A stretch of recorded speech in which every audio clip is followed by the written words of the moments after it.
What's good? Welcome to First String Podcast. On today's episode of First String Podcast, we will be joined by CWall, Candy Waller from Bowie TV a little later in the program. To begin with, Pitt has some words to address the Washington Commanders, and we have Sands leaking oil. Lady A has tea. Al has his foursome. But as you guys know, we got locker clean out to discuss and a couple of other things from Sunday's championship weekend. I hope you all are ready. Y'all know what time it is. Let's go. It's wartime, baby. This is what you signed up for. This is what we worked hard for. You for. Y'all the first string. Y'all gotta go set the tone now. Hey, let's go. Lace 'em up. It's the First String Podcast Show.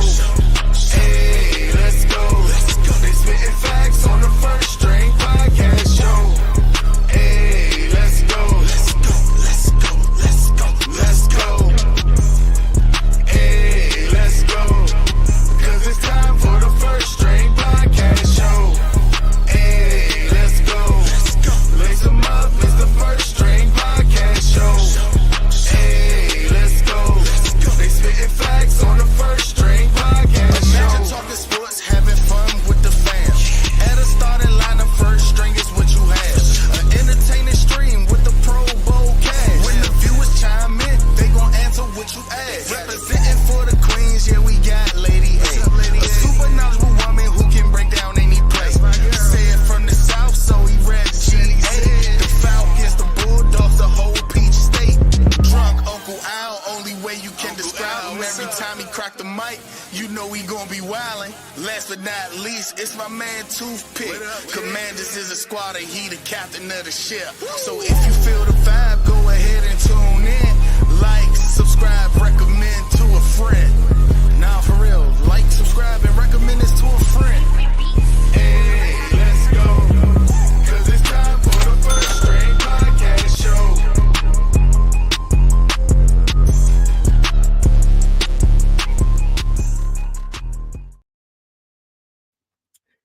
Welcome back to First String Podcast. Please do not forget to like and subscribe to First String Podcast. Hit the bell to enable alert for new content.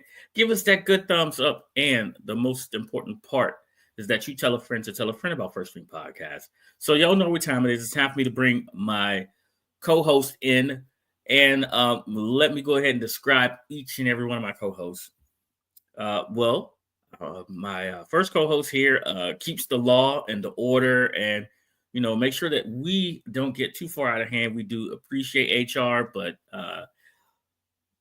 HR is the best part of the show. So here we go. Lady A, how are you? That's not going to prevent you from getting a fine. Just so you know. Just so you know. I'm pretty much, as some people are bully proof, I'm pretty much fine proof at this point in stage. I've reached that final level. Imagine that. That'd be cute. That's cute. That's cute. Till FedEx arrives, right? Right. Till FedEx arrives. So you signing your name on the dotted line. Right. That part right there. Hey, well, if it all goes to charity, which means, it helps the Christmas party, I'm good. Okay. That whatever helps you sleep. That's fine. Right. So I heard this year's Christmas party is supposed to be better than last year's. All right, listen. So every podcast needs a villain. He's not a villain. He's just here to speak the truth. He has an unbiased opinion. The one and only Al. How are you doing? Oh, look at that hat. Isn't that lovely? Good evening, Toothpick. Thank you for that wonderful introduction. Good evening, Lady A. Hello. Shady A. Wow. She's the one that's harder on me than anybody. Boy, with friends like this, who needs enemies, man? I mean, she's a rough character, but I enjoy the banter back and forth as always. So good evening, everyone. Good to see you all, man. Things are back to normal around here. It's a little quiet. Yeah, you got your cowboy hat on, I see. I'm just talking about the media, man. They're talking about the weather, talking about Easter, they're talking about Valentine's Day. They're talking about the Super Bowl, talking about things playing in it. It's the banter. It's a little quieter in the area. Things a little calm down. It's just good to be back. I mean, it's a good. So you stopped the banter. Huh? You stopped the banter. Got it. That's good. No, I'm proud of you. I'm just saying it's good to be a little quiet around here, man. You know, Mm-hmm. it was getting a little rough to terms for radio, sports talk radio, TV, Right. news. Rough for who? You couldn't get you couldn't get any. You just couldn't. It just what didn't sound right. It wasn't familiar sounds coming out of people's voices at this time of year. So it's simple. Got like it. Put them all All right. Well, he just put There you himself go. in the stream. There you go. Well, I didn't get a chance to introduce him, but y'all know who he is. He represents the South. He represents the SEC, Atlanta Falcons, everything Atlanta. Our guy Said. So, Said, how are you, man? Ain't into my brother. Another day, another couple dollars. It is. And his name says maybe next year. Okay. I wonder what he's talking about there. I wonder what does that mean? Say what does maybe next year mean? Maybe it's for all of us, man. You know, we at home watching Super Bowl. Maybe next year. Maybe next year, baby. I mean, maybe no next year. That's what Stephen Jones said. Well, listen, if this is your first time watching First String Podcast, let us really introduce who we are. We are a sports podcast. We enjoy sports. However, we all have different fandoms, right? So Lady A and myself, we are Washington Commanders fans. We're home team pretty much everything, right? Al, who's in the DMV, is a Cowboys fan.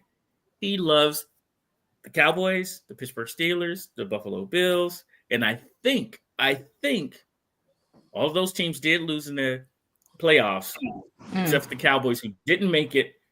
So we're going to ask Al a little later who was he throwing his support behind in this Super Bowl. He's going to let us know. Little secret, make sure you bet the other way. I would definitely let That's you know. just between you and I. And like we said is Atlanta everything.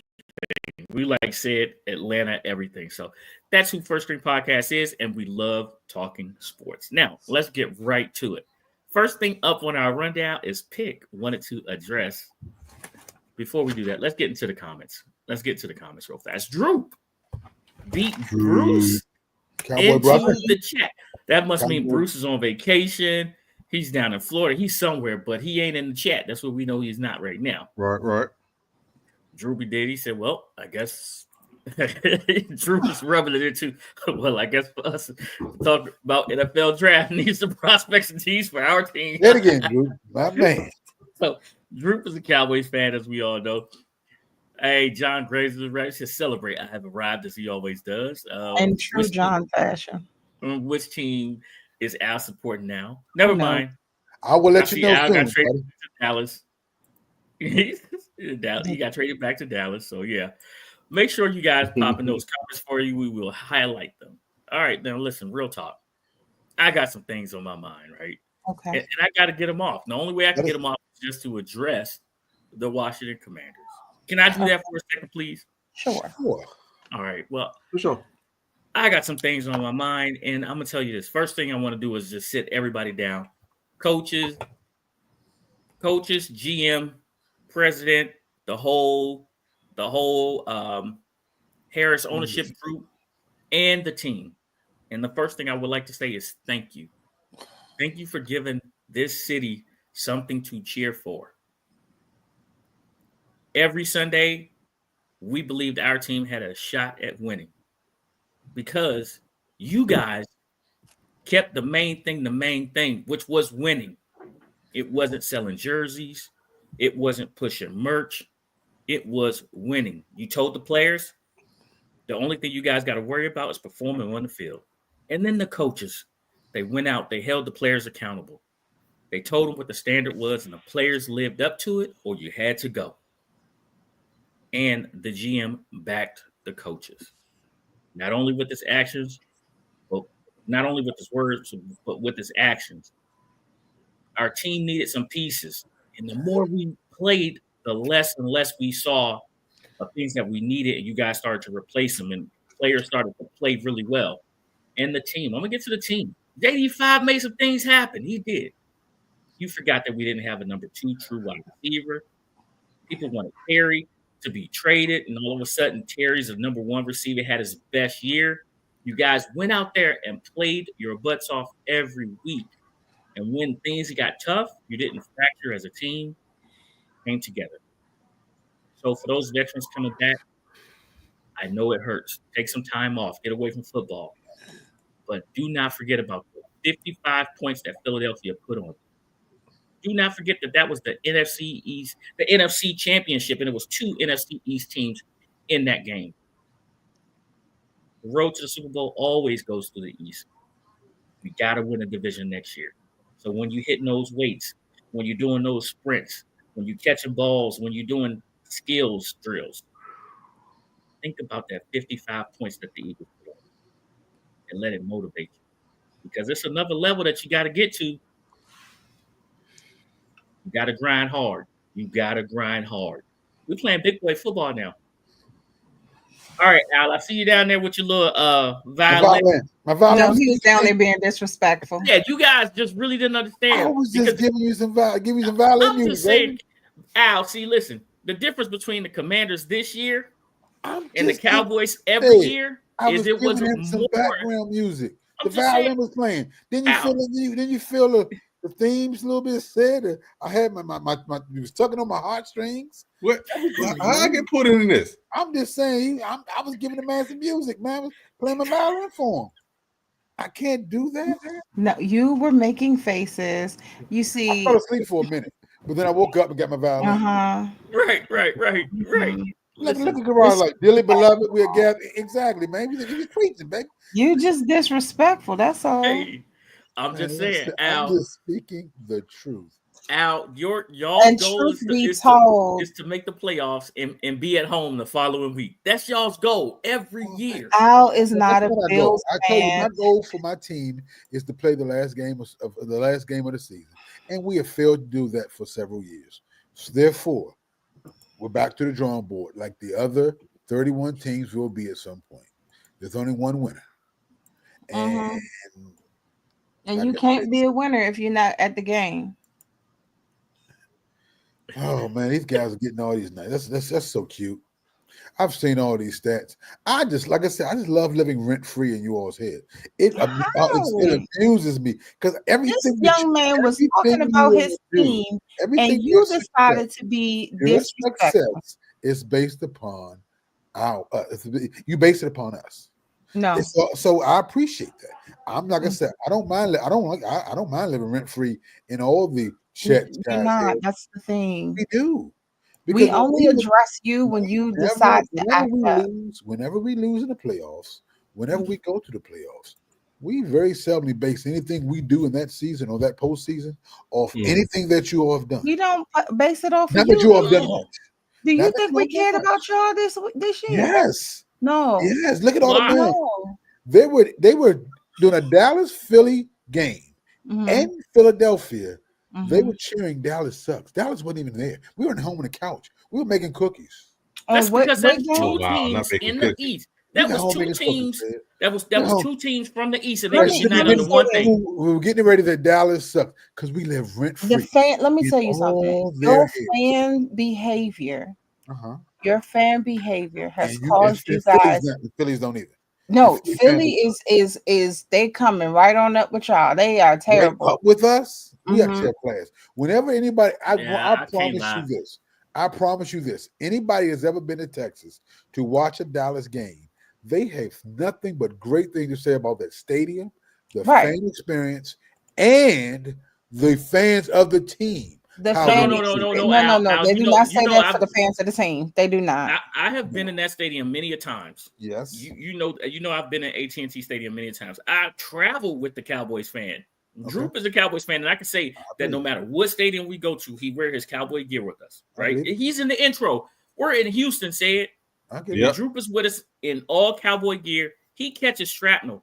But I can honestly say that Philly fans are worse than Cowboys fans, but Cowboys fans are annoying as hell. We might be annoying, but y'all are the most obnoxious fans if you were to go 1 through 4, in regards to disrespectful, blatant disrespect, most definitely is Philly.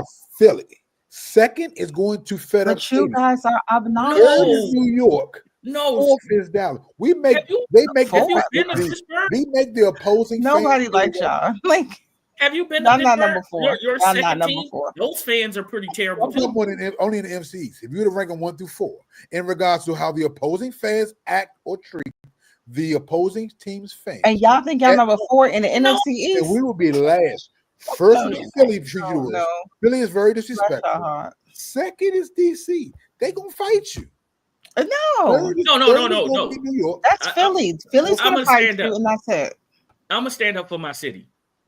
We only knock you out when you get disrespectful. Have you ever seen somebody get hit for not being disrespectful? No. Let me put these balls on you. Let me rephrase that. Back in the day when you all were competitive, you all just got back. Here we go. Right. Say it right. There was more Dallas fans than Redskin fans in Washington games. Therefore, the game, you're right, it might not have been a lot of hoopla because there wasn't a lot of y'all there, except for you get a shade who could not sell their tickets. So you're right. They could not sell their tickets. Wow.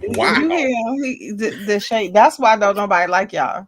He's throwing it right now. He's throwing it. There's an air of truth to what I'm saying. Now I'm happy that you all have got back on the winning track and has brung the zest back into the fans. They're pumped up more than I've seen them in decades. I haven't seen this much enthusiasm behind Washington and the Washington football team in years. And I mean, Washington Commanders. I get so confused. I change names sometimes. It's fun. It's fun. The rivalry is back. The rivalry is back, at least in this city. It's not a rivalry right now. We were 1-1 against y'all last year, so the rivalry, the record speaks for it. But it's not a rivalry. Oh, it is. I mean, I know y'all. It stopped being one. You're right, because we had beat y'all so much. If you can't keep beating on a team, call it a rivalry. I mean, I'm just saying, I'm happy for you all. I love the smiles on your faces. I love the look on Pick's faces. I love the look of optimism in your face, Lady A. Really? It's wonderful. I mean, I'm saying I got family members that I can speak to now. You know, they've got a team they can get behind, and they can talk trash to me about, and they make sure they do that. I appreciate it. I love it. I mean, it's fun. It's what I grew up on, and I'm happy that y'all brought me back to my days of my youth. You know, when the Redskins and Cowboys actually went back and forth and beat each other and were the dominant teams of the division. So I'm happy. Well, speaking of Al, you led us right into it. I gotta ask you guys. You had the Commanders, Philly. You had the Commanders in Philly in the NFC Championship, right? And every team that doesn't make the Super Bowl need to address what they need to accomplish next year. Seeing as how we are again back at that spot where the winner of the NFC East represents the division, the conference in the championship game. Okay. My question to everyone here is, it's the offseason. We're starting to build our teams back up. You're the GM, and you all in the audience are the GMs as well. Are you building your team to win your division or win your conference? Right now, I want this question for both the AFC and for the NFC. Right. So you got to know when I say build it for your conference, because Kansas City has won their conference over the last 7 years. Well, yeah, they won it over the last 7 years. Except for 1 year, they won as a wild card. And they went on the road. No, 7 straight years. 7 years. Yeah, they've been in the conference championship.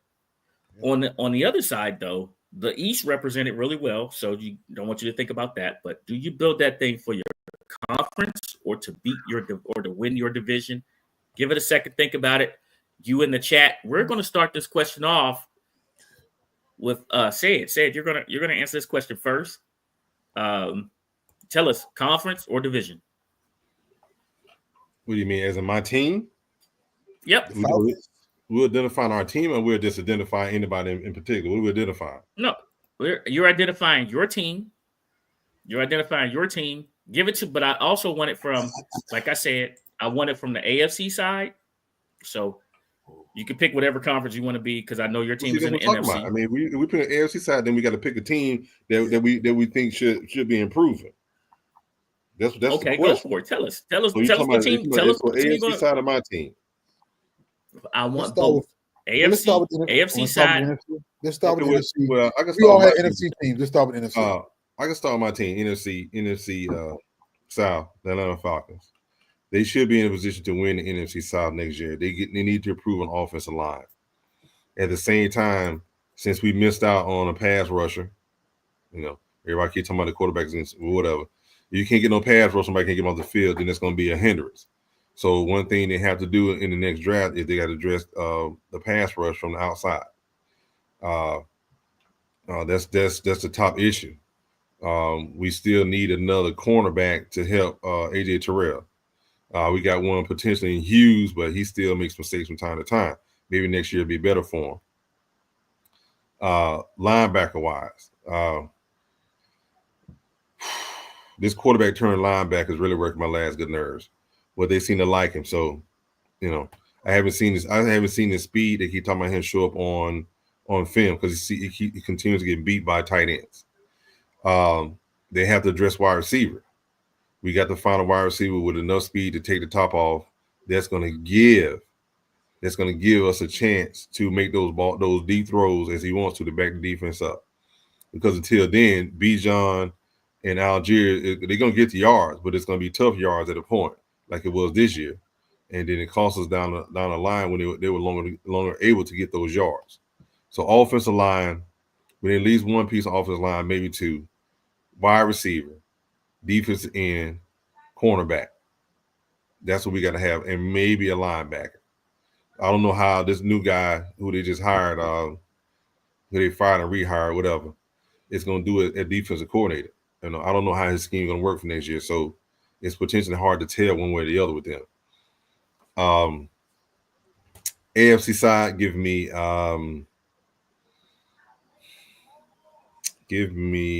who I like on AFC side. Give me the Chargers. The Chargers need a wide receiver who can catch the ball.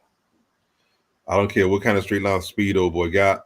He has dropped too many balls this year, and he's continued to do that over the time. They got a gem in Lad McConkey who is a slot gangster. Let's be real about it. But they got to address their defensive line. I think Mack is a free agent. So whether or not they bring Mack back on another 1-year deal, they got to do that. They also got to address the cornerback for the Chargers. But for the most part, they have a decent team that they put out there on the field that could do some things next year. Let's remember, it's the same team that had Mahomes on the ropes until they came back in the fourth quarter. So they have the potential, but they have to live up to. I think running back. I think the running back got hurt as well. So they're gonna be looking for a rookie running back to come in and get some help to old boy who's there now. So Falcons and the Chargers. I think the Falcons had the potential to make it to the conference championship.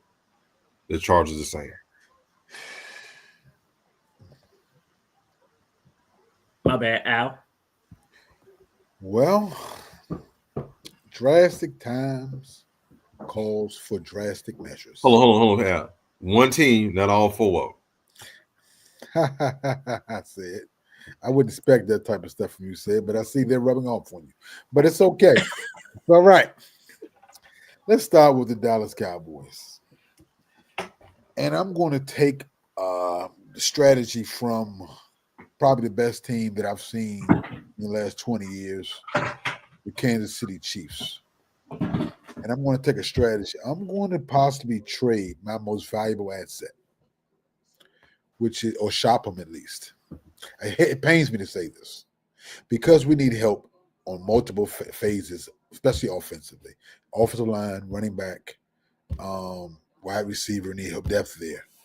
So it might be time to think about trading before we sign him, Michael Parsons, and seeing what type of bag we can get for him in regards to recouping a number of draft picks, because paying him is going to put us further in the hole that we're already going down and that we can't seem to find a rope to get out of. And it's going to put us back in salary cap hell. It's going to keep us one-dimensional. It's going to keep us in a situation. So I'm open to it. It pains me to do this, but I don't know any other way to make drastic changes quickly, other than through the draft and freeing up space and not spending money that we can't afford, because we've put a lot into our quarterback and to our wide receivers. So we need depth and we need talent, and we can recoup several draft picks and draft options and talent, almost like a Herschel Walker deal. Or like I said, KC did it with Tyreek Hill in regards to multiple draft picks and being able to rebuild. That's the only way I think that we can get better faster. And it's almost like got to take one step back, take 2 steps forward. And with Dallas. Because if we sit there and let our owner do what he's been doing, he's going to sit there and wait to the last minute. So the wealth of talent and the wealth of options, of free agents, I think the only reason he makes good draft picks is because you only got a 10-minute time limit. Because if he had more time, he would probably wait to about the end of the draft to pick his players. Because he seems to do that with his signing his players. So that's a drastic managed plan.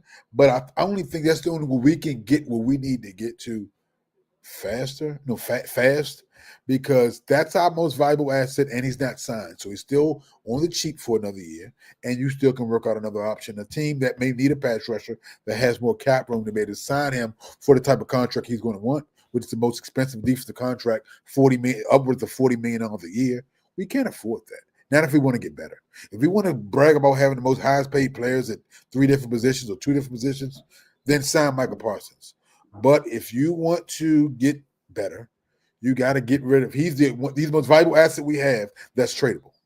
Let's trade Michael Parsons and get draft picks and recoup, and let's build a team around Dak because he's going to need it, and try to get better in multiple phases for cheap in the draft and get younger.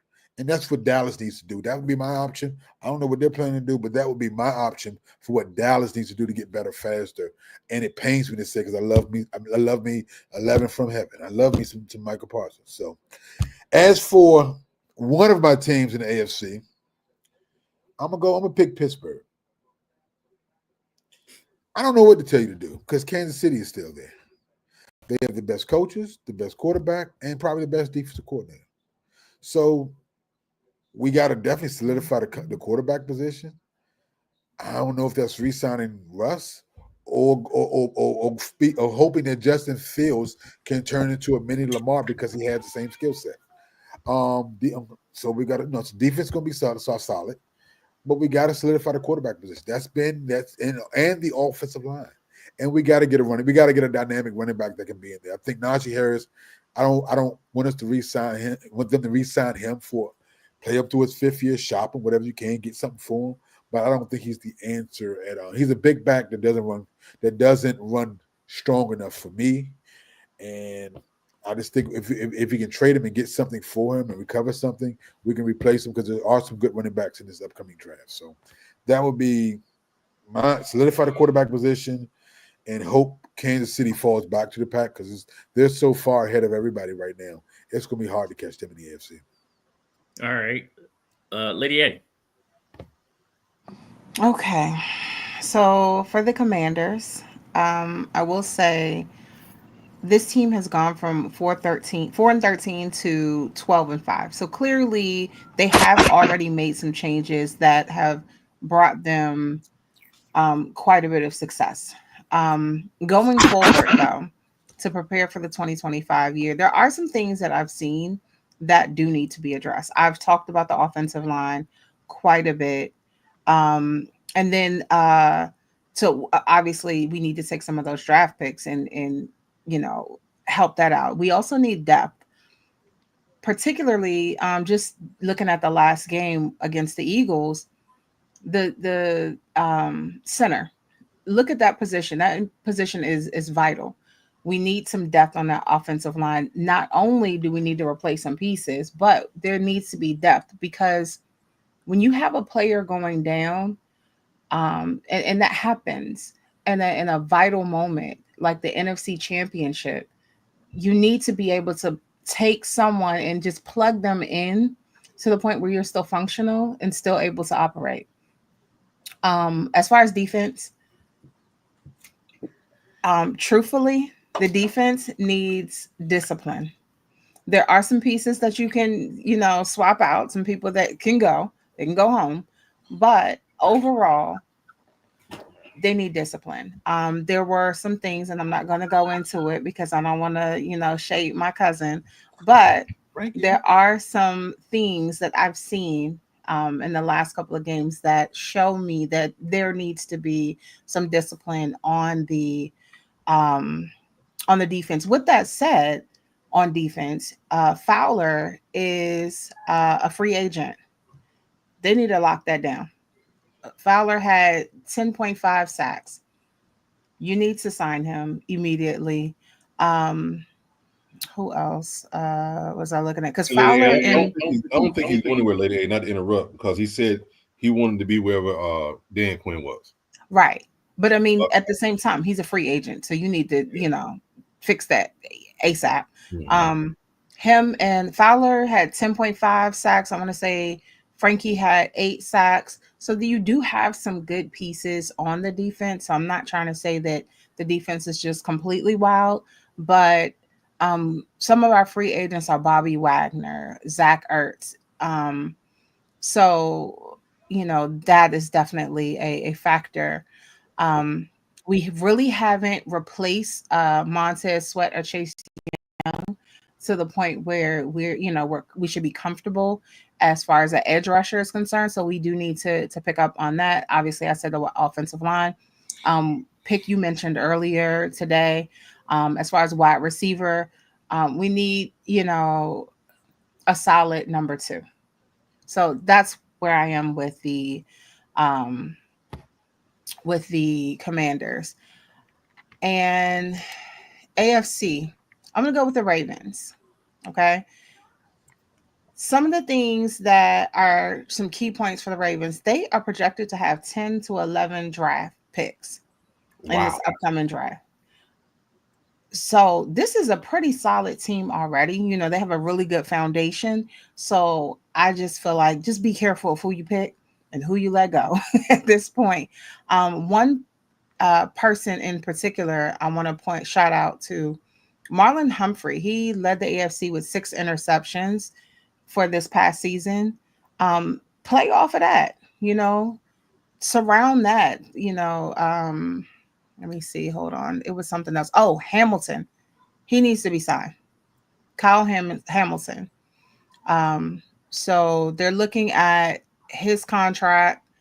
They need to lock him in ASAP. But that's pretty much it. I mean, the Ravens are, like I said, a pretty solid team. They just need to move a couple pieces here and there, but they have the ability to do so with 10 to 11 draft picks. All right. So for me and the Washington Commanders, Lady A, pretty much you hit it all. But say it, Al, Lady A, I got a question for you. Sure. And this is gonna answer mine. The old adage about football is you win football games in the trenches, correct? You win football games in the trenches. So I need a strong defense on offensive line. If you look at what's going on right now in our conference, when the Cowboys were dominant, they had the best offensive line. Now in the Philadelphia Eagles, they put an all-world running back behind one of the best offensive lines, and he runs for 2,000 yards, almost breaks a record that hasn't even been scratched since CJ 2000. Right? And then if you look at it again, the defensive line of the Philadelphia Eagles, they got problems, and you have to have problem solvers. So the Washington Commanders, the Washington Redskins, Washington Commanders, how to build a wall. So build the wall on both sides. Your run defense was horrendous. So I'm starting in the division, right? And I think that winning my division is going to win my conference. But I want the best offensive line and best defensive line that I could possibly build. Okay.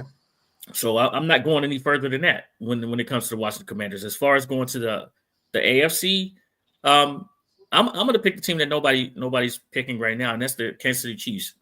If you look at the Kansas City Chiefs, they are what is dominant, right? So their standard is the standard.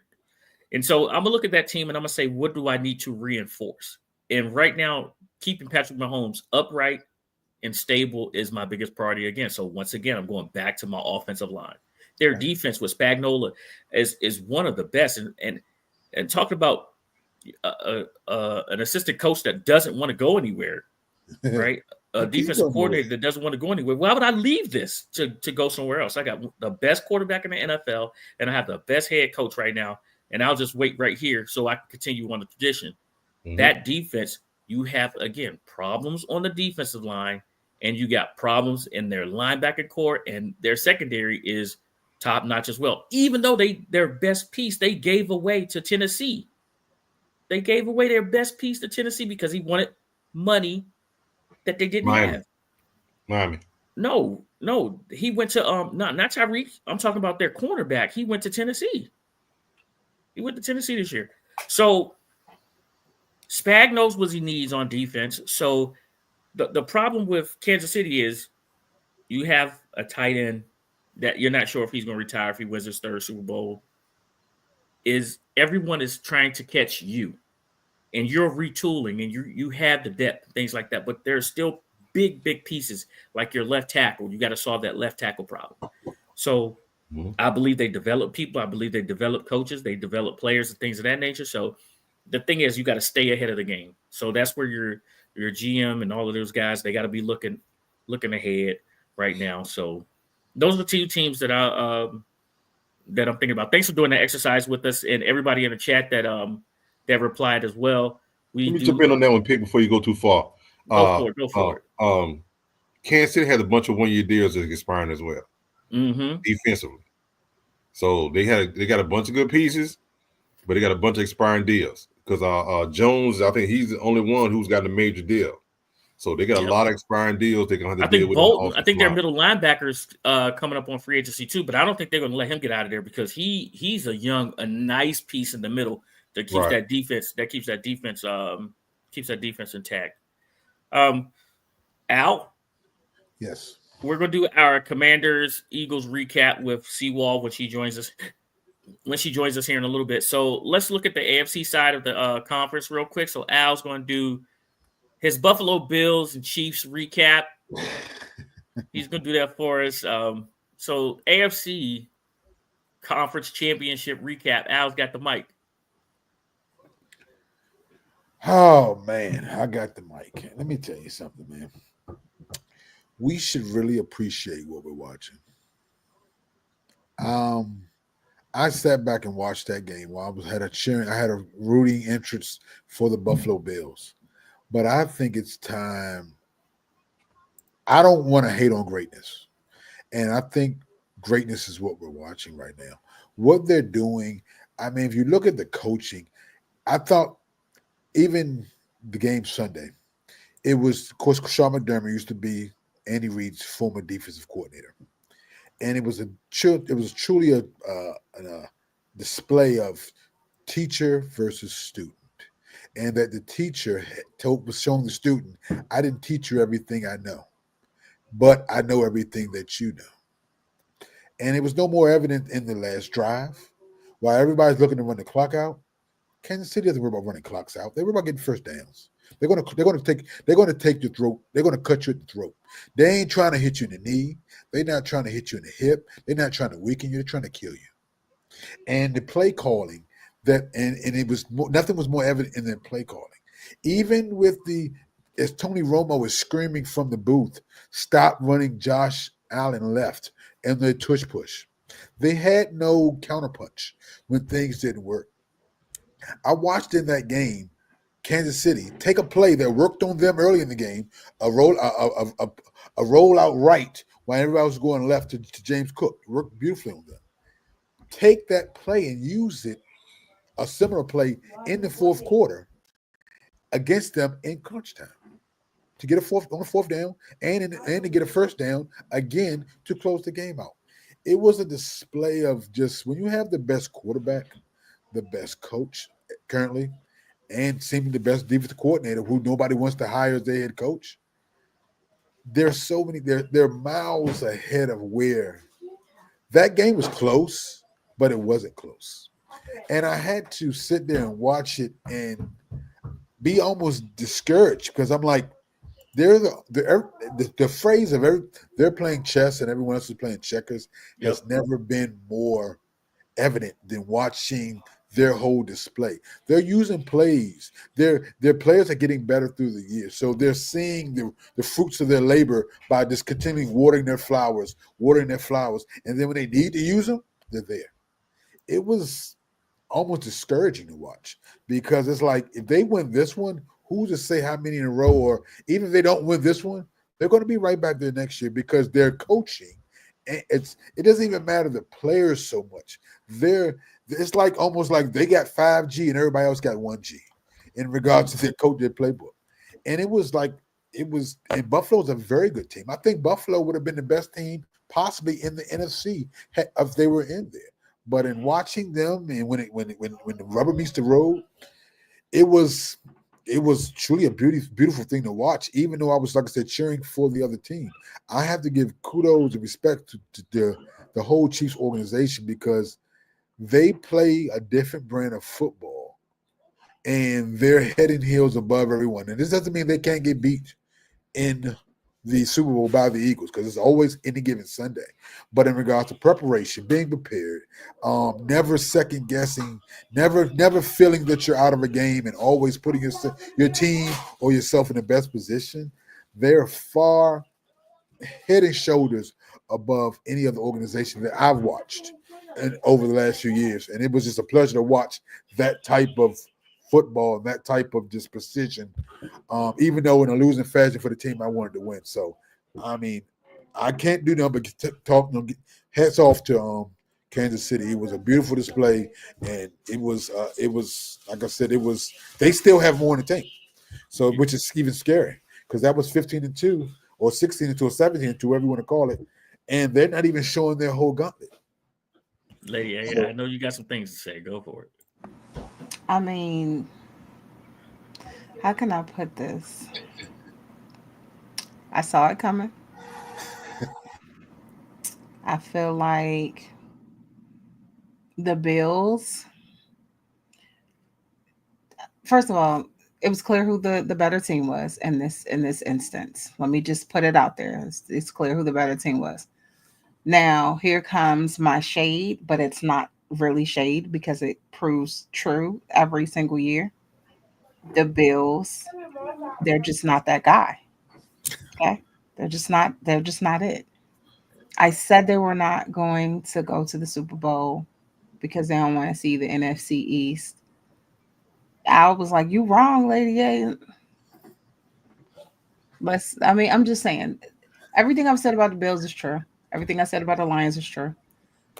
They do amazing in the regular season. They do okay in the postseason. The Bills actually made it to the championship. Um, so kudos to them for that. But ultimately, the better team won, and the Bills, once again, they're not going to win the Super Bowl. Hey, so I have another question for you guys. Sure. Michael Jordan. Michael Jordan stopped a lot of people from winning championships. Charles Barkley, That's Patrick Mahomes. uh, Karl Malone. Uh, he stopped a ton of people from winning championships, right? So I just want you guys to answer this question from an AFC side. Okay, you got Lamar. You got some great quarterback play on the other side of the conferences, right? On the Yeah. AFC side of the conference, Lamar, Josh Allen. You could say Herbert if you want to. I don't think so. I don't think Herbert's a top top tier type quarterback, but some people do. So I'll throw him in there too. Um, my question is, who is going to be the first quarterback on that side, on that AFC side, to solve Patrick Mahomes? Who is going to outplay Patrick Mahomes? I mean, we have to look at where they stand right now because some people have switched out some quarterbacks. So, um, Joe Burrow. I forgot consistent, to mention him. That right? kid may be in high school right now, Big. Truthfully, that kid may be in high school. That's a long ways away. So you're saying that 10 years. so you think that Mahomes is going to be winning Super Bowls or going to the Super Bowls consistently? He's gone to 5. He's gone to 5 and 7 years. Right. So how much longer does he have in the NFL to be look at Tom Brady at that level? But Tom Brady won more of his in the latter part. He's way ahead of Tom Brady's pace. What I'm saying is, it depends on how long Andy Reid wants to keep coaching, and how long he wants to keep playing. And I'm not saying no one's going to be. I'm not saying eventually someone's going to solve the Rubik's Cube. Something's going to be wrong, and they may knock him off for a year. But competitive and in the hunt every year, at least for the next decade, if you keep this together. I think that he's definitely going to be a problem. I'm with you. I say he may still be in high school. He might be a 19-year-old who's or 18-year-old kid playing for college that may be in the league in the next 7-8 years. That could come. It could be that, because you can't tell me that Josh Allen's the answer. You just told me he wasn't. Lamar may eventually break through. Joe Burrow has shown he can do it, but I mean, their team, their organization, going to commit to the things needed to do it. That team is about to fall. Like you said, Herbert has the coach and potentially the situation right now, but he hasn't shown that he can show up in big games. And then that's just the AFC. I mean, we haven't even gotten to the NFC, which is probably well, he's talking about on that side, because Mahomes could appear in the Super Bowl, but he would play. Like, I feel like there's more diversity as far as the teams are representing on the NFC side right now than it is on the AFC side. The quote-unquote better quarterbacks, though, are in the AFC. Right. But we're not going to see them in the Super Bowl if Mahomes is taking that spot. Right. Right. So I mean, 7 straight years of being in the conference championship. 7 straight years of being in the conference championship with the right to go to the Super Bowl. And so far, Baltimore was there last year. They beat Baltimore in Baltimore, right? Buffalo has not solved that riddle of getting the number 1 seed so that they can. Well, they had it last year. Well, they weren't the. No, they were number 1 seed last year. That was in the divisional round. No, he's talking about the Bills. Oh, that's right. The Bills. The Bills. The Bills. Baltimore had the number 1 seed last year. Right. I thought you were talking about Buffalo. To have them in Buffalo, right? Because they were the number 2 seed this year, but I think Al may be right. The Chargers have the coach, but Justin Herbert may not be that dude, because the coach really took the ball out of his hands this year. And when he had to give him the ball, what did he do? What did he do? What did Justin Herbert do when the coach gave him the ball? He made some mistakes. He fumbled the bag. But I still think we understand there's always gonna be a problem with Mahomes until it's at a point where they can't sign all these people, and he has all these targets, he has all these pieces. As long as Mahomes has pieces, he's gonna be a problem. I mean, I'm just this year's a perfect example. D Hop, Brown, Kelsey, Rice, yep, Watson, Rashid Rice. We ain't even talking about the guys that they drafted who they ain't get no playing time no more. That's what I'm saying. See, remember what's his name? What's his name? Star Moore, whatever his name is, who caught Sky the touchdown a couple years ago. Sky Moore, they got rid of him. They got rid of him. He gone. But that's what I'm saying. See, he don't need you talking to people that are signing. They're the cheap. These aren't marquee names. So only thing they got to worry about is fixing the offensive line. That's it. That's the priority for the Chiefs. Yeah. Now, for everybody else, it's figuring out how many DBs they need on the field to slow down some of the wide receivers and the rush quarterback. And that's going to be the slide. And you call and who as fun as it sounds, the Chargers with Mac on one side and what's the brother name on the other side? Bosa on the other side had the best opportunity to do that until what happened? They were up in the game. Bosa got hurt. Now you only have one side. So you know what they did? We're going to roll away from Mac. We're going to use that side of the field, which is what they did to the Chargers in it. But remember, the Chargers had The Chargers had Kansas City on the ropes in the AFC Championship game. When? No. Not the championship game. It was the game before the AFC Championship game. No. The Chargers. Yeah. No, that was in that was in their next or their last week or something like that. Yeah, that was in the regular season. It was towards the end of the season. That was in the playoffs, wasn't it? No, it was this year. No. That was in the regular season. No, not this year. I'm talking about this year. I'm not talking about this year. I'll go back and find it in a minute. But anyway, still. Okay. They had them on the ropes, and had Kansas City lost, it would have changed the whole direction of their team. Possibly. But like I say, Bosa goes down, we doubling Mac, and next thing you know, everything changes. So it's trying to figure out what you need to kill that offensive line to get them Mahomes. Because unless Mahomes gets hurt like he did in the tush push, which they no longer do anymore, he's not doing no quarterback sneaks. But even when he was hurt 2 years ago, and he still went to the Super Bowl. He was hobbling. Remember, he was hopping on one leg, still get to the Super Bowl. My thing with beating the Chiefs is, one, you have to make them work to score, and you can't beat yourself, and you have to be mentally disciplined in every aspect. Because any mistake you make, they're going to capitalize on. Yeah. So the best thing I could equate this to is this. Have you ever seen a team that runs and get 4 yards? And they get 4 yards. And they get 4 yards. Right? First down. And they get 4 yards. First down. And they get 4 yards. First down. 4 yards. 4 yards. 4 yards. What they're doing is they're testing a defense. How soon before you put another man in the box? How soon before you put another man in the box? Before you start cheating? Before your corners start cheating in? Because we're running the ball 4 yards, 4 yards.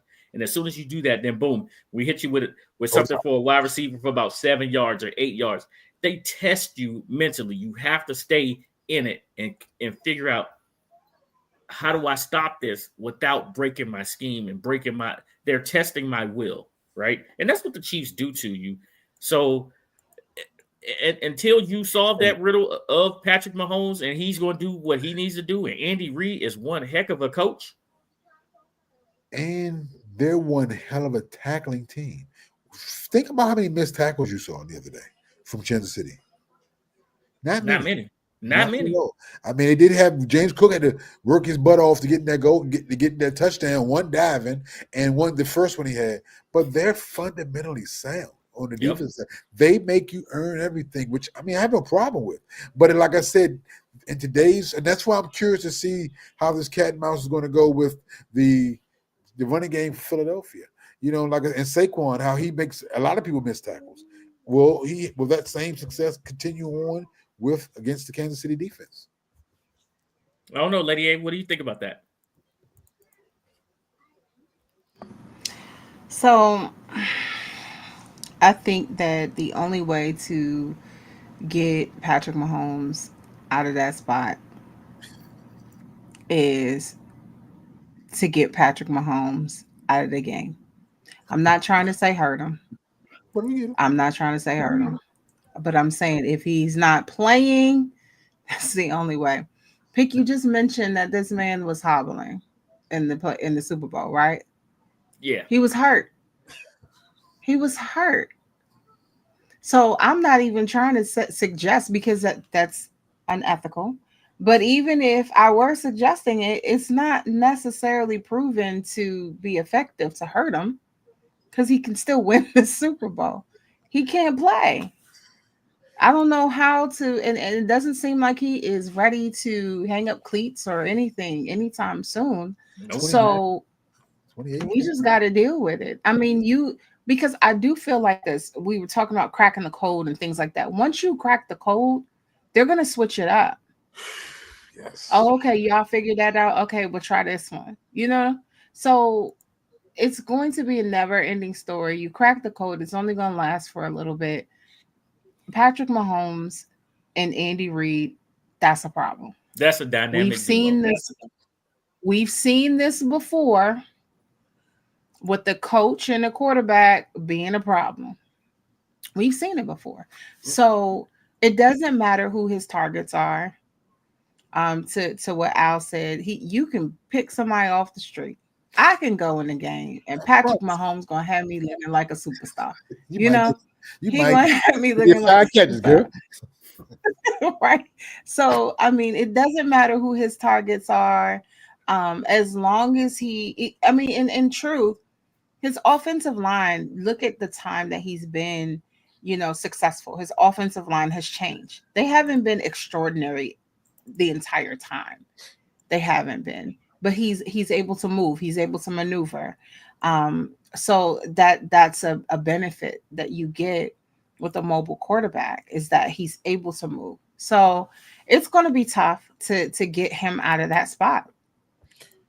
To Lady A's point too. Look, they took Kelsey away, his best weapon. What did he do? Turn Worthy into a 100-yard receiver. His best game all season. Yep. I mean, it's crazy, man. Yeah.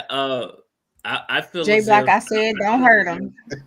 She said legally. I saw. I heard. She did say legally. She said she ain't say nothing dirty. She said legally. I feel it. I feel as if, when Andy Reid showed his greatness in Philadelphia when he won the East, like, was it 7 times? He was in 7 times in a row. He had the Eagles like right on the doorstep every year, but they couldn't break through that glass ceiling.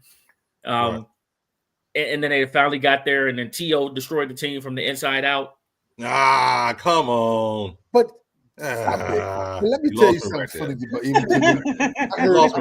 I heard something today, and I'm sure the chat's heard the same thing.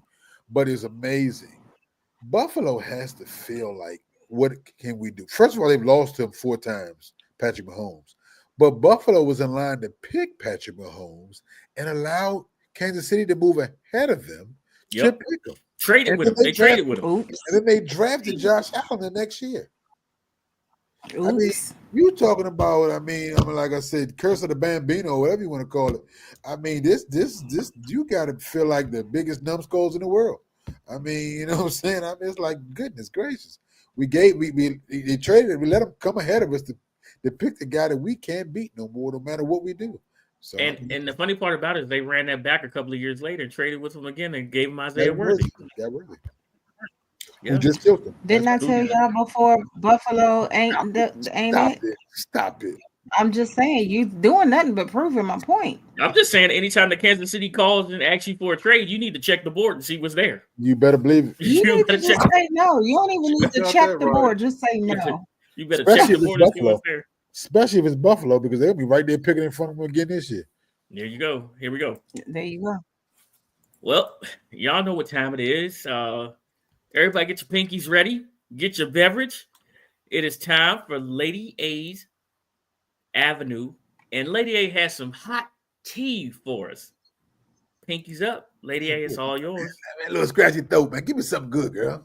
Okay. So, y'all, I need y'all to follow on this journey with me. Okay. I got 4 points that I'm going to make, and they're all connected. Okay. First, the NFL, they have a problem right now. So just a little background information. I did a SWOT analysis of the NFL, not because of this show, but homework for school, which is you have to pull out their strengths, their weaknesses, the opportunities, and their threats, right? So I found some really interesting things as I'm doing this SWOT analysis. So NFL has a big problem. Their product is actually getting worse. Okay. People are complaining about the NFL. They're complaining about the refs. They're complaining about the lack of, like I said earlier, diversity as far as the teams that are being represented in the Super Bowl. Because here we're looking at 2 teams that just recently in recent years have come head to head. We're also looking at a 3-peat. Keep that in mind. That's gonna come. What is this? That was not. Whoa, that's a fine. Whoa, if that ain't a fine. That must have been the graphics department. Whoa. It's not the graphics department. Sam playing. Whoa. Lady ain't even on that screen. I'm over here. Okay.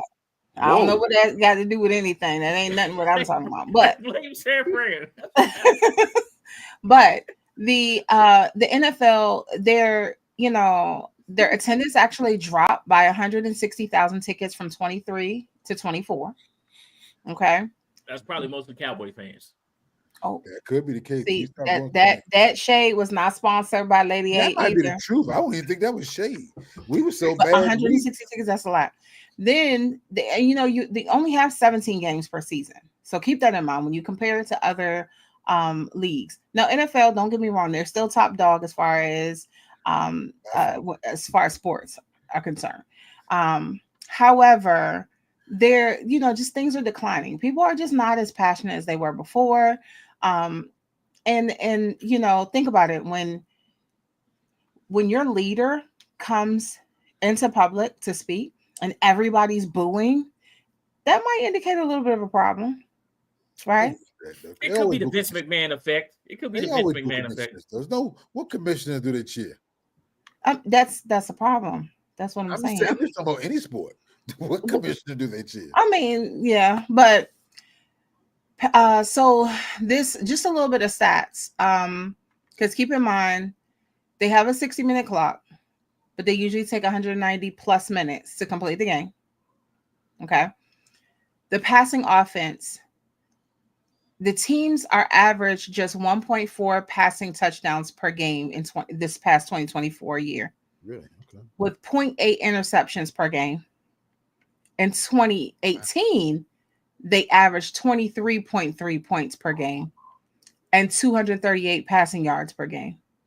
So in 2024, that declined to 22.9 and then 217.6. So like even the NFL stats as a whole is dropping. I could agree with that. So now here we go, same old story. And so 12 of the last 17 AFC champions have been the Chiefs or the Patriots. Dynasty. 17. Dynasty. That's what it's and like the last 17. So clearly, we're not wrong when we're saying we get the same old story over and over again. If it's not the Patriots, now it's the Chiefs. The NFC hasn't been as bad, but since 2017, the NFC champions are the Eagles, the Rams, the 49ers, the Bucks, the Rams, the Eagles, the 49ers, the Eagles. Yep, the Eagles. That's why your B-roll have rolled the way it did. 49ers is to blame for this. No, not I'm putting really. the clues together. But let me ask you this. So 7 organizations, so all over, 7 organizations have made it to the Super Bowl since 2017. We are in 2025. So that's a problem for a lot of fans. Moving on. That's my first spot, okay? Because it's all going to come full circle. Okay. So one issue that a lot of people are also having a problem with the NFL are the refs, okay? The refs, they seem to favorite some teams or maybe even some players, things like that. So we have the former NFL head of officiating. He's shooting down everyone's idea of the pro Chiefs conspiracy, right? Keep that in mind. He's shooting it down. A lot of people are pointing fingers. They're not liking the officials. So it says he was the NFL officiating. He was the head from 2013 through 17. And now he works for Fox Sports. So he's still kind of he's an analyst. So he's still kind of in that same realm. So a lot of people aren't believing what he's saying. They're shooting down what he's saying. So here we go again. We'll see, as far as the Super Bowl is concerned, how serious people are taking. With that said, there has been a fan petition in reference to the NFL games. They're petitioning to boycott NFL games because they feel like the Kansas City Chiefs have a bias. So that is out there. Al, I see you shaking your head. I'm not doing it. No. I just don't think it's going to happen. Oh, no, I believe you. No, that's not going to happen. But yeah, so the people are frustrated with the viewers. So this is the way that they have decided to go about things, to sign a petition.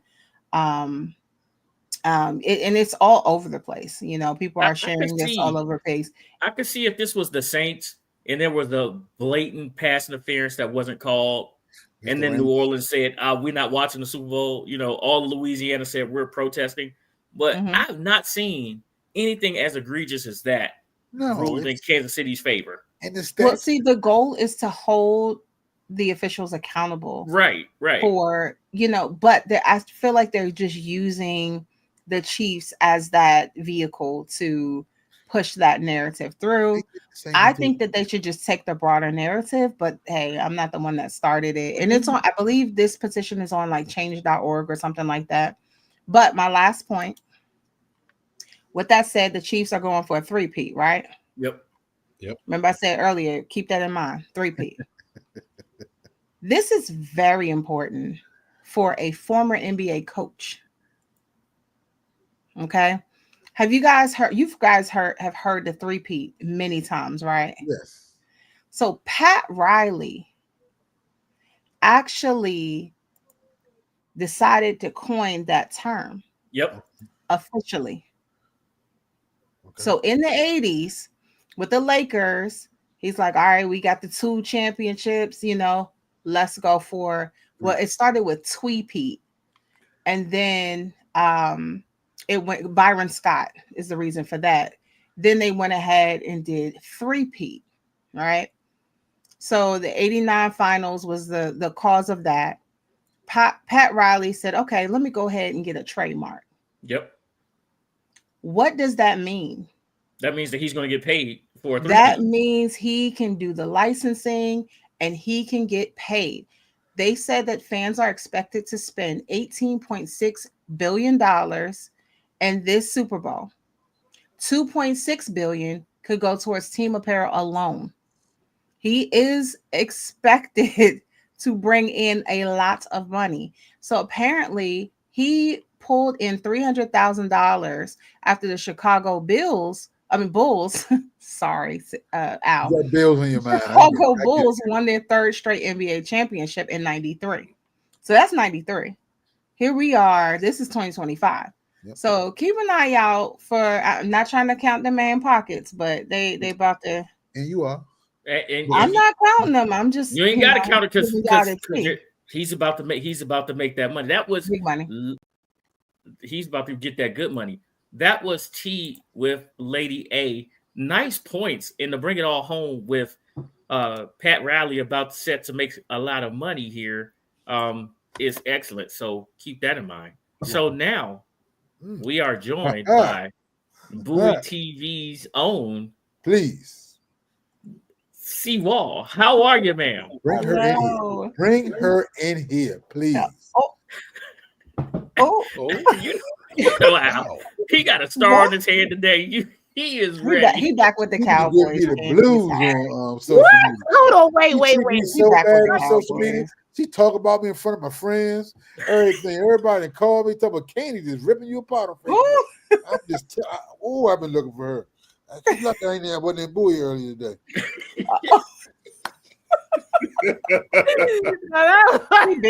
He big mad.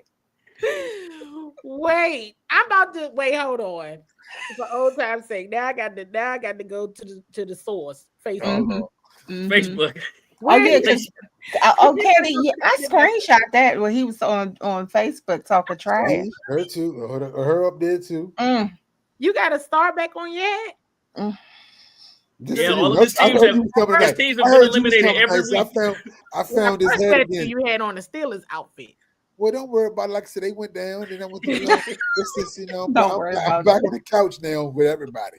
So I got a Steelers, I got a Brewers hat, Steelers sweatshirt, and a Cowboys hat. So I can just grab anything off the couch. Candy, it didn't go the way we expected in Philadelphia. We're off to Cancun, and we got to do locker clean out. I'm so sad about that part right there because for a couple of weeks we kept saying, who doing locker clean out? Now we saying we are. And that was literally what somebody said to me on the way out. They said, well, we was rolling. I said, yeah, you were a lot longer than I expected. Yeah. So Yeah, it hurt. Macaroni thing that was yesterday. Yeah, it hurt, but here we are, 2 days later, and we can actually start to look back now and say what a heck of a season it was.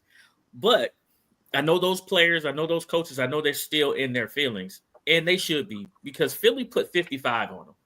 Mm-hmm. They dropped double nickels, Mm-hmm. and when you get back to it, you got to use that as motivation because you were there. You were quarters away from going to the Super Bowl. And I'm gonna say that third and fourth quarter just really, it is 4 quarters, but that third and fourth quarter really showed the difference in going to the Super Bowl and being in the championship game. One thing that Bobby Wagner, I've been saying this on every show that I've been on since last week, which was Bobby Wagner said in his presser last Thursday, he said, he was talking from, in his opinion, whomever was the more disciplined team would win the football game. And I said, because one of the things, and the reason why I was like, I'm with that is because one of the reason why the Eagles lost, in my opinion, that second game is because they became undisciplined on defense. The Commanders scored 22 points in the fourth quarter on the number one defense in the league, right? Your safety, who is a key component of your defense, talks so much trash, he gets himself kicked out the game. Okay? So I was like, Bobby is right, which most of the time he is anyway. But that's what happened. The more disciplined team won the football game. We haven't seen the Commanders unravel like that all season, right? We just haven't. They have been poised for the most part. But the other thing about it is, let's not forget, we see a lot of times, you all may have heard me say this on a previous show. I always say the Hail Mary game was like the blessing in the curse. It was. Because a win will make you forget the deficiencies. It will make you forget what went wrong. And that round 2 against the Eagles, everyone forgot because the Commanders won. Everyone forgot they had all those turnovers in that football game. They should have lost that game. They had a ton of turnovers. Now the thing about it is, they did. I think my internet might be going out. Can y'all hear me? Oh, we said it's 5. We got you. I'm a little spotty. I've been on here all day. It's been crazy. Can y'all hear me or no? Yeah, we can hear you. You're freezing up a little bit. No, we can hear you. I might have to log in from my phone. No, we got you. We got you. We can hear you. You're just a little freezing. Okay. Yes. Oh, okay. As long as you can hear me, then I can unfreeze. As long as y'all can hear me. But what the Eagles, I was saying it back then. Everyone was talking about Jalen Hurts being out. Okay, but Kenny Pickett still got you 33 points. I said the Eagles defense lost their way. They got too caught up in the moment. They were undisciplined. You don't let anybody score 22 points on you in one quarter. You just don't let that happen, period. And they let it happen. So what happened in the NFC Championship? These dudes going to be out for blood. What you think this is? Like, they literally embarrassed the Eagles defense. Let's keep it a buck. They embarrassed the Eagles defense in that round 2 game. And the Eagles made them pay for it. They did. They made them pay for it. That's all. You had to pay for what you did out there. And everybody running around, flapping their wings like birds. And hey, I was with it. Trust me. I was with it because they talked so much trash in that game. But it was the undisciplined nature that geared them in that loss. So they got them back. They just got beat. That's all. Yeah. Yeah. And everybody's been talking about a measuring stick game. That's your measuring stick. There you go. There you go. Right there. NFC Championship. In order to beat, here's the reality, y'all. The Eagles is one of the best football teams in the league, period. Yep. They just are. They are. And guess what? The NFC, the last few years, have had to go through Philadelphia, period. So now this is a team that you may have to see 3 times a year. And it's going to make you That better. is your measuring stick. Absolutely. That is your measuring stick. Everybody waiting for the measuring stick game. You just saw it. NFC Championship. That's what you got to be in order to stomp for real. Like we really believe you are. And they have the best balance of talent in the NFC as well. Yeah. Which is a problem as well. So we asked the question earlier of when you gonna lose like that, but I mean, Right. you know.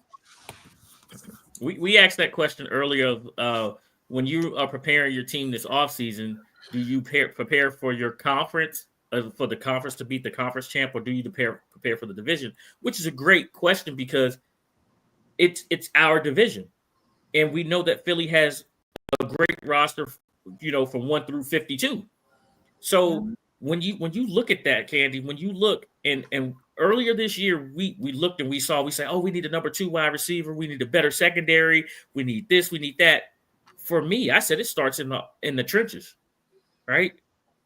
Does that still hold true for you as well?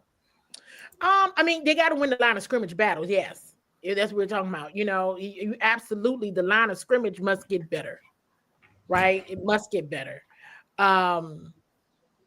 It's interesting when you think about impact players, right? And I've seen in the Commanders lost. They went on a 3-game losing streak, and they don't like losing at all. Like they don't like losing. But I always think about 3 games, especially where I was like, "Ooh, they really upset."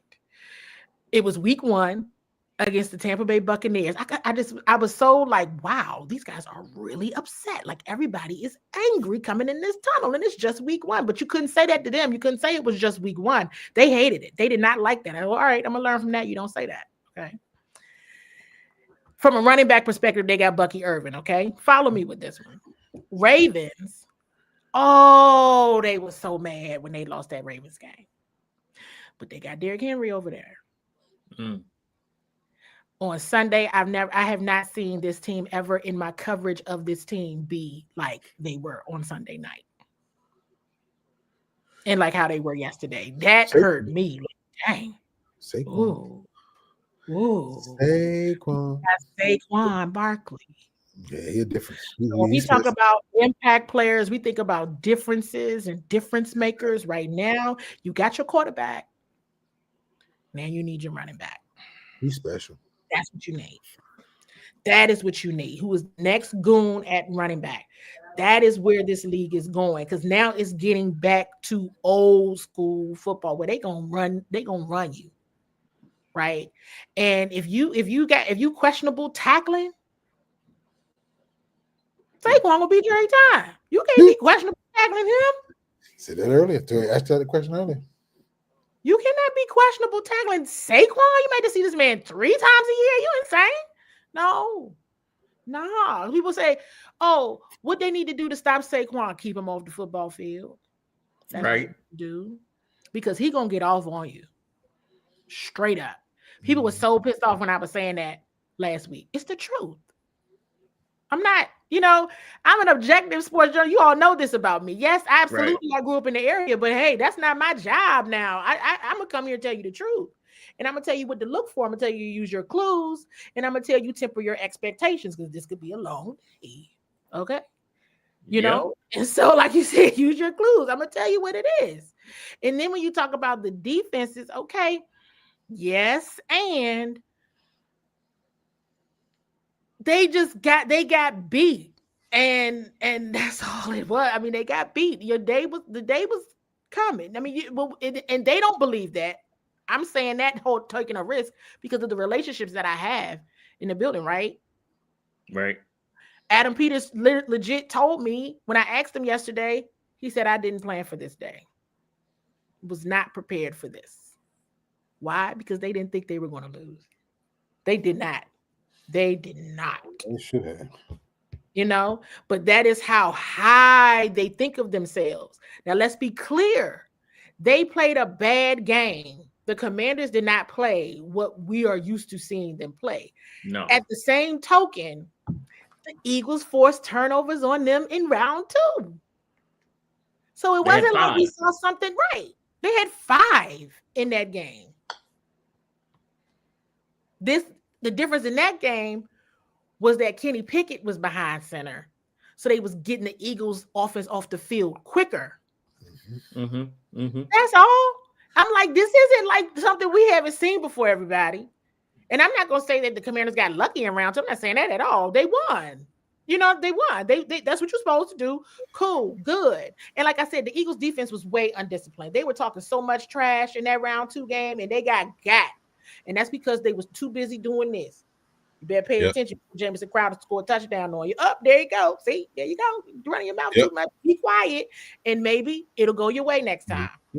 They had to learn a hard lesson, and that is the Commanders are indeed, in fact, serious. They are, in fact, serious. But the Eagles had to. They've been in the Super Bowl in recent years and lost. Yep. People know what that taste feels like. That excuse me, I almost cussed. Apparently, based on what I've been seeing in the last 48 hours, that hurts. Getting to the NFC Championship and losing is demoralizing, and it hurts. But not only that, Candy, they ran off 10 wins the following year, and then they went on a losing streak, got bounced in the first round of the playoffs as well. Oh yeah, and now so they also get that. But that was a hangover. That was a Super Bowl hangover. That's not a bad Super Bowl hangover. At least they made it back to the playoffs. A lot of teams. Oh yeah, they made it back to the playoffs. But you know, and look at where they are right now. Yep. But look at who they got to get there. They had to go get Saquon. But you know what? This one of the things that we said about this game was the fact that Philadelphia did not have Jalen Hurts in the game. It was one of the things that we said. Yeah, Kenny Pickett put points up. But Kenny Pickett is not a threat to take off and run the ball like Jalen Hurts was. So you had to adjust, meaning you had to put a spy out there. So putting a spy there took another person out of defense. So if you didn't get pressure and the spy didn't get to him, it's what left you open to what happened. And again, like you said, you had people out there doing this and not doing this, and that's what called to him. That's how Philadelphia continued to grow that lead over and over and over again. And to bounce off, they weren't out there doing all that chirping. They weren't doing all that chirping on defense this go round. They definitely were not. But the bounce off, it's gonna get spicy. It's gonna get spicy between Marshawn and whoever, because that's just how they roll. But okay. And it did.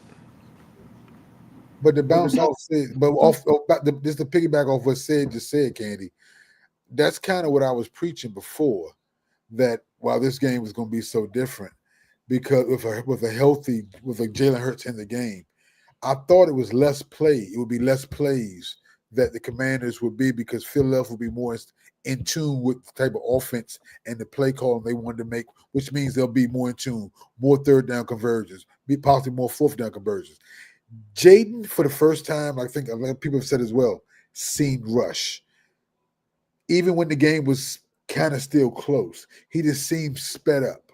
Do you think that was more of the defense, or was it more of the play calling coming with the sense of urgency or the pressure of finally knowing that there's some finality if we lose this game? I think it was a little bit of realizing the finality of it if they lose the game, and Sam Cosmi was out. Okay. And that's no shade to Trent Scott, because I think Trent Scott is solid, and I think he's done an amazing job stepping into that role. But the reality is, the starter was out. Right. So, go for it, lady. And on the side that he got to protect, my God, there's some animals over there.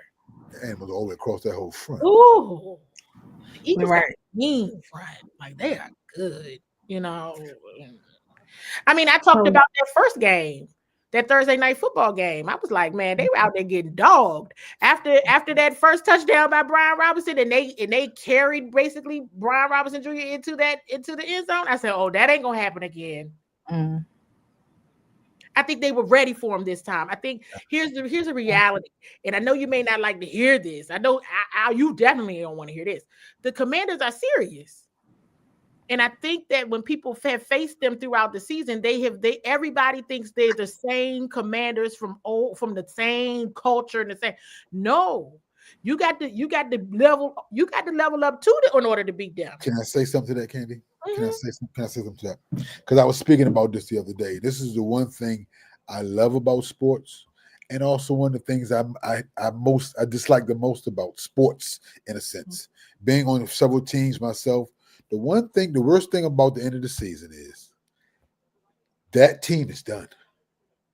It'll never be the same again. You're gonna lose some people. You're gonna gain some new people the next team. You're gonna lose some people the next team. So you gotta find that balance to, if you want to continue on that success, you gotta make sure you're able to keep the pieces that can sustain and perpetuate that success, and hopefully get rid of the things that might have detracted from some of that success. But it's a whole different team because that season is over. You, like I said, I don't care if it's college, boys club, pro, or whatever. No team is the same year to year. That's why I tell people all the time, you all could have a better team next year, but still not go as far. You know what I'm saying? That's a reality. Yeah. Now speaking of what he just said, is one person here said that Detroit wasn't going to get back. They weren't. They were not. He did. I mean, you don't know what they're gonna do. Nobody knows what anybody's gonna do. You know what I mean? You kick that field goal and go 3 scores. You don't play with a team that you're supposed to be losing to. Hold on, you said only one person said that? Oh, I'm sorry, 2 people. I was about to say, because I said they weren't going to. She don't like Detroit. She don't like Detroit, so she will say that every year. But I was right. Bad, 2 people. And Candy, I need you to solve, when you finish, I need you to solve a debate we were going about earlier too. Oh, what was that? You've been to every stadium in the NFC East. I've been to so many, yes. What, rank them from 1 to 4, and be honest and unbiased as you can, what is the worst opposing team fan experience or general in the NFC East? In the NFC East. Yes. I mean, well, the worst fan experience? Yep, from 1 to 4. Right. You already know who number 1 is. Yeah, number 1 is the Commanders. I mean, I know the owners have done a great job in the first year to, She's saying the fan He's saying fan experience. No, he's talking fans, period. From the opposing fans. Eagles. Eagles is 1. Who is 2? Absolutely, hands down. Eagles. We agree upon that. Who is 2? In the NFC East, you know what's kind of crazy? It's Cowboys fans. They're annoying, but they're harmless. I told you. Yeah, that's what we said. That's what we said. Fans, that's the thing. Cowboys fans are annoying, but they're totally harmless. They're totally. But they're nice to you all in Dallas.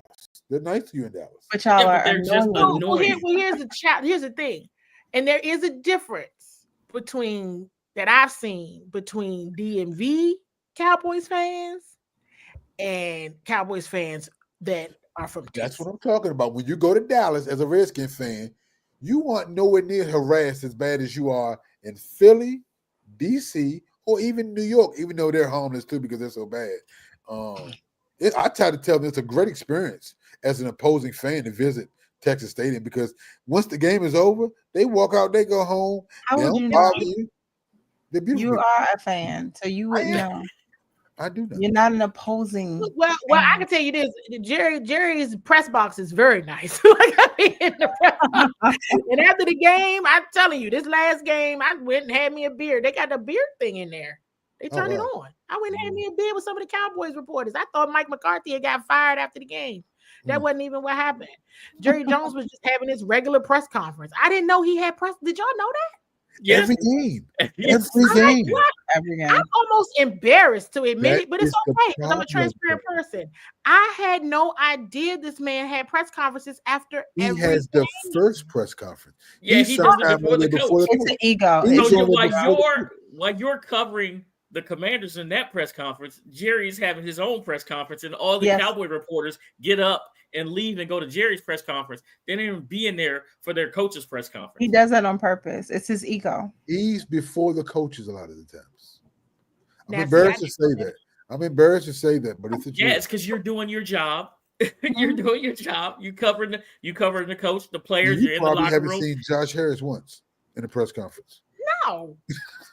You don't see any other owner in a press conference. No, I mean he in the hallway, and I think we might have a press conference with him next week, just end of the season. But no, that's why I was like, I thought Mike McCarthy had gotten fired. I was sitting up there drinking a beer with them, thinking that man got fired. I'm sitting up there talking. They were like, "Oh no, they got to figure out what's going on." I said, "Well, why were y'all meeting with Jerry Jones for 40 minutes?" They said, "Oh, that's his regular press conference." I was like, "What regular press conference?" I'm sorry. Because he's everything to the team. He's the owner. He's the GM. He's the coach. Lady unofficial. Lady A, you might have said something with that. That's the problem. Yeah. There's no checks on the evaluators of the team. The GM has to be evaluated. The coach has to be evaluated. Yeah. And so on and so on. The problem with us is the evaluation stops at the coach. There's no check on the GM. There's no check on football operations. There's no check because the owner is all those things the same. Yep. That's the problem. So, Candy, it looks as if there's one NFL coaching job left. And Dan Quinn yesterday, Adam Peters yesterday, they talked about the process of, being a place where you can grow. Not only do they try to improve the players, but they also try to improve the coaches and things of that nature. Is it a bonus for the Washington Commanders to have gone this far, and we get to keep looks like we'll get to keep our offensive coordinator and our defensive coordinator, and any maybe assistant coaches that are down there, lower coaches that we should pretty much retain our entire coaching staff? Hey, listen, this is the most peaceful I've ever experienced this organization. I don't even know what to do. I'm like, I mean, it's still like, information coming out, right? So we post that, Jaden Terry not going to Pro Bowl, okay, then I knew, but nobody's getting fired. Oh, we don't have to do. I mean, this is new. This whole situation is new. Welcome. Yeah, I mean, I'm like, what welcome? Y'all can't I'm just saying, welcoming y'all to what it's like to be in the playoffs and have an organization. That's not what she's talking about. We don't have drama anymore. You can focus on rebuilding and not focus on turmoil. That's what she's been used to. That's what you are. Well, the Cowboys might still have some turmoil until y'all do. I mean, this is a normal year for us. This is the first in like 5 years where we know like this. So y'all should have been got rid of that. Never mind. But yeah, it is a testament to Adam Peters and Dan Quinn and what they've built. Because the reality is, the better your team does, people going poach. They gonna want them. They still might come out to Cliff Kingsbury. They still might. Absolutely. I mean, there is some. That's one of the things I've been big on since they formed the coaching staff, right? Because that was kind of like when they got Dan Quinn, I was like, all right, let me see who they get as coordinators. Then when they got as coordinators, I'm like, all right, well, let me see who they get as their, position coaches, passing game coordinator. I wanted to see all of that. And once all of that came together, I said, all right. Looks good. They're on to something. I see what they did there. Okay, because I will be the first one to say I wasn't sure about Dan Quinn or Cliff Kingsbury, but I think everyone's playing their role.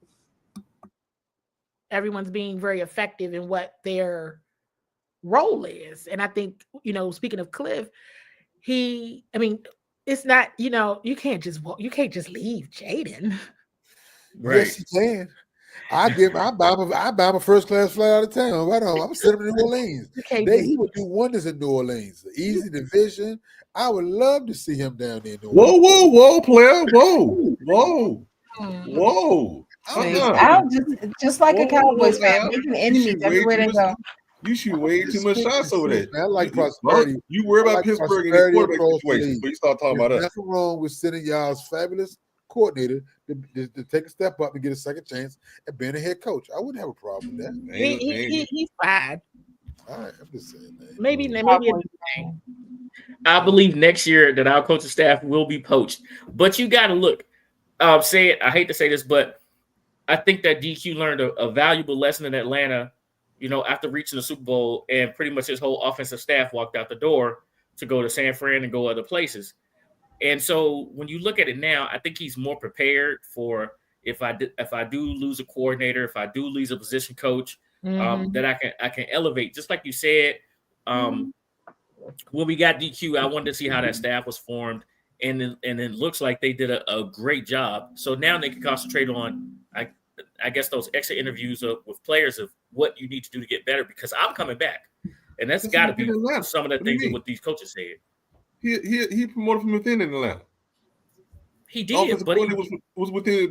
The offensive coordinator was a guy who was in Atlanta trying to run the Shanahan, a similar Shanahan offense. He was in Atlanta. He didn't bring him in outside. The problem with DQ was that he was buying the grocery when he should have just let somebody else do it. That's what the problem with DQ was. Right. And we still And trying to get rid of we some of want that. here. See, he not buying the groceries in Washington. Right. See, that's the difference. He not buying the groceries in Washington. He's saying, look, I need this piece. And it's okay, we'll find you some. Whereas he's like, well, I've spotted somebody. It might be from Clemson, Montana. If you hear Clemson, Montana State, and what was the other one? There's one more school he loved to take players from. But them two are the main two, Clemson and Montana State. For sure. And if you hear anything about brotherly something, y'all in trouble. Uh-oh. You heard it here first. I don't know, Candy. Is our front office safe? Brotherhood, but it seemed to work out for them. Is our front office safe as well? So, it looks like we may keep some of our coaching staff or the majority of our coaching staff, but the front office as well, because that was another rumor as well that some people from Adam Peterson's right-hand man was being looked at for a GM position in New York. Yeah, I just told I got to be myself at something. They know I'm a professional, of course, but I definitely talked to Cliff and I talked to Lance. It was like, hey, look, I'm just gonna take y'all phones. Well, as long as it ain't Tom Brady, we know you. As long as it ain't Tom Brady, we know you'll keep your composure. Well, clearly, because I can't even, as much as I talk, I can't speak when he walks by. Oh my God, you're not going to talk. I said, I can't say anything. Yeah, she loses. We got he says, Candy, are you guys going to cover the Senior Bowl? Nope. I mean, we were going to. I had all the plans. Bowie TV had all the plans in the world, and then the team was good. And so we're like, wait. So we were supposed to do Senior Bowl and then go to in Mobile and then go to New Orleans for Super Bowl and cover the Super Bowl. We will still have presence at the Super Bowl, but I will be home.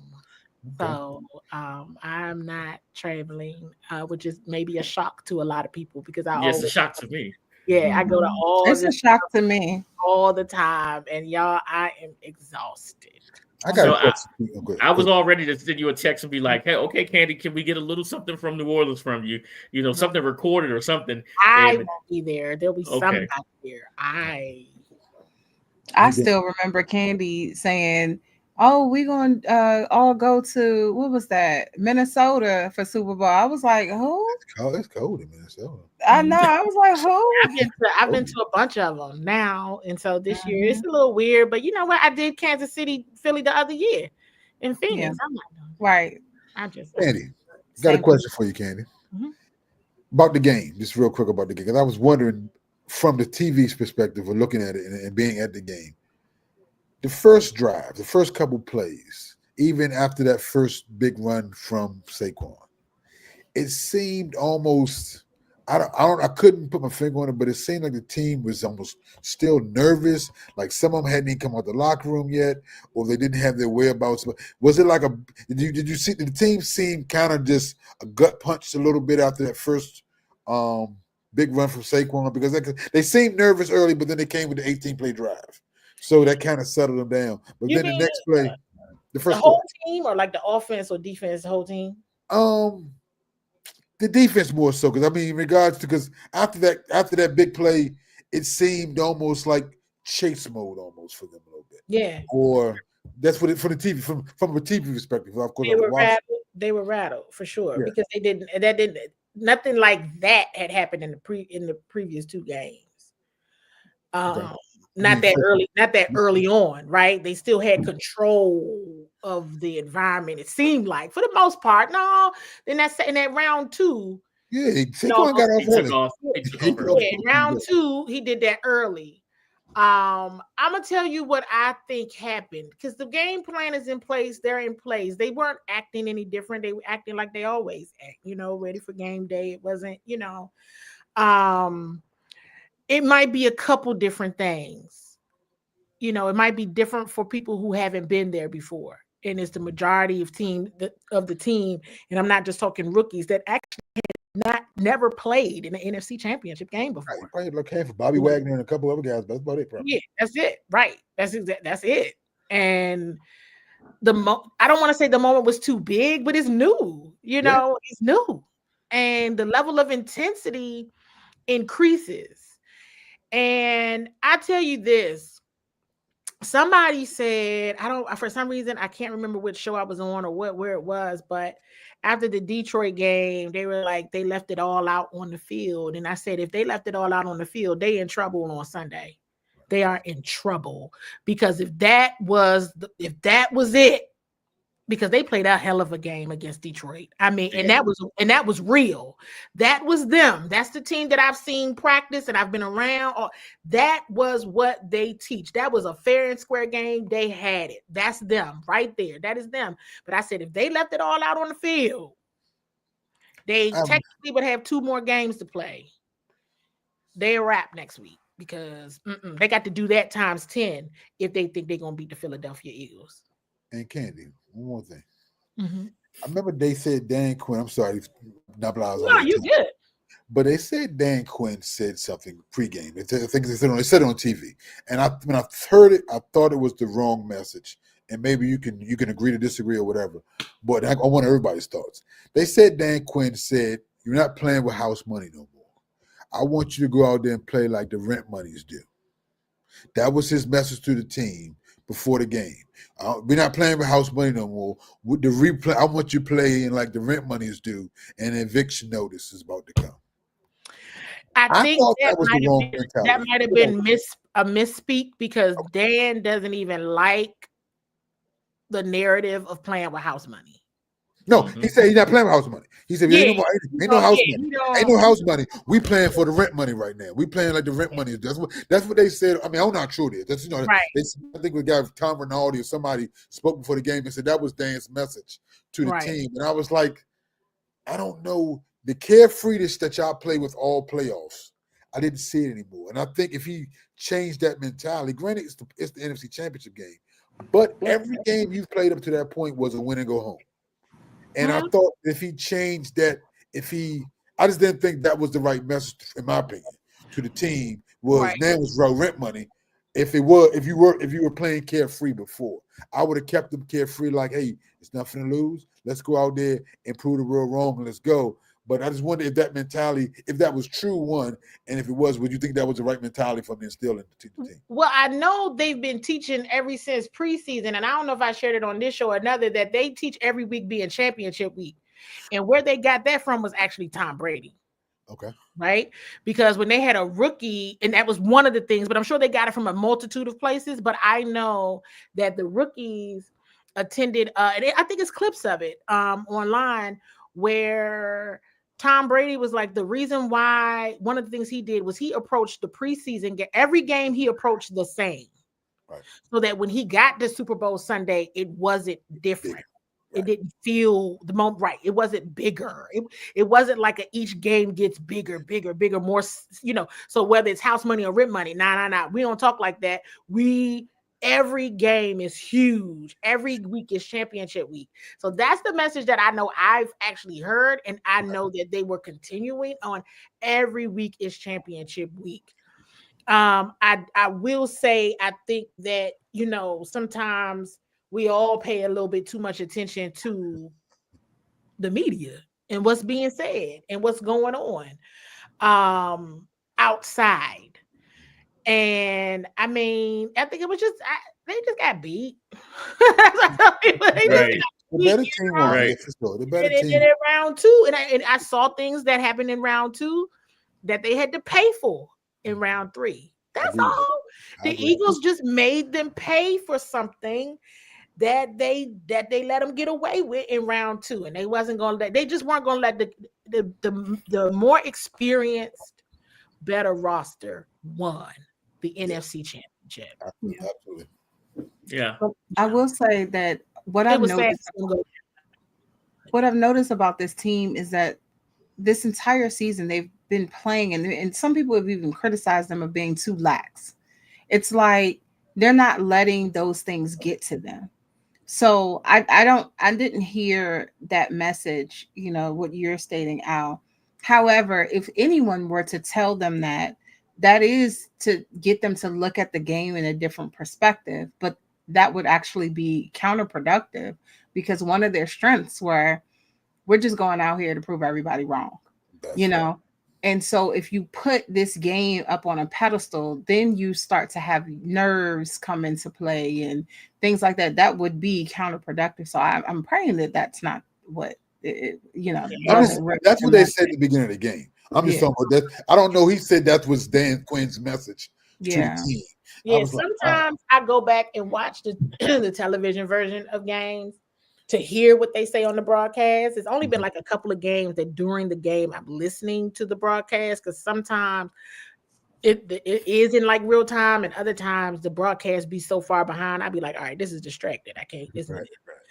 And sometimes I go back and watch the television version, but and the all 22. But that game was so bad. I will probably watch it from the perspective of history. watching body language, because the game, you know what I mean? But just like seeing, because for me, this off season, it's really about, because Al, you're exactly right. No team is the same. It's all going to change every single year.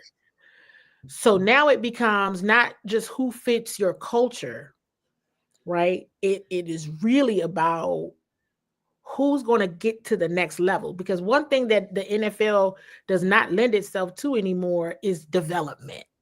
No. Mm-hmm. The developing, rebuilding, everybody get it out of their vocabulary, because this isn't what the NFL does anymore. We saw people get jobs last spring that got fired. We Yep. saw people make the playoffs and lose. I mean, somebody's got to lose. My goodness. I mean, my God. And they still got fired. And it's like, yo, this is really about who can come in day one and add to this win. Nobody has time or even cares about development. And this is going to be an interesting off season for many people, all the teams, because rebuild and development is out the window. Question for you, Candy. Frankie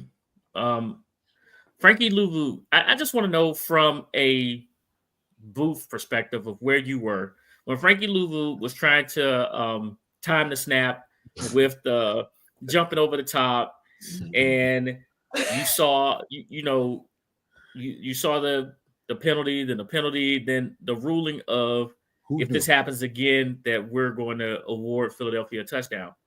I feel as if that rule was applied incorrectly.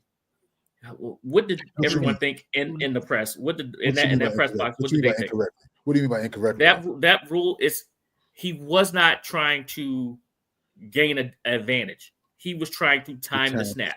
But you still got to be disciplined. You still got to be disciplined. You do. And then Philadelphia was using a hard count. That's your job. They're using a hard count. So how could he be? How could he have an advantage if the offense is using a hard count? And then there's another thing that I saw. Jalen Hurts was under center. His hands were under the center. Frankie Louvu started to run, and Jalen came from under the center. That's a false start. If he crosses the line, if he crosses the encroachment zone is not. He was running from the back. From like if he crosses the encroachment zone, he has the right to move to protect himself, man. He saw. No. This is before he jumped over. Oh. You literally when they showed it, he came from under the center. That's a false start. But he saw Frankie Louvu coming to time it. It's called motion.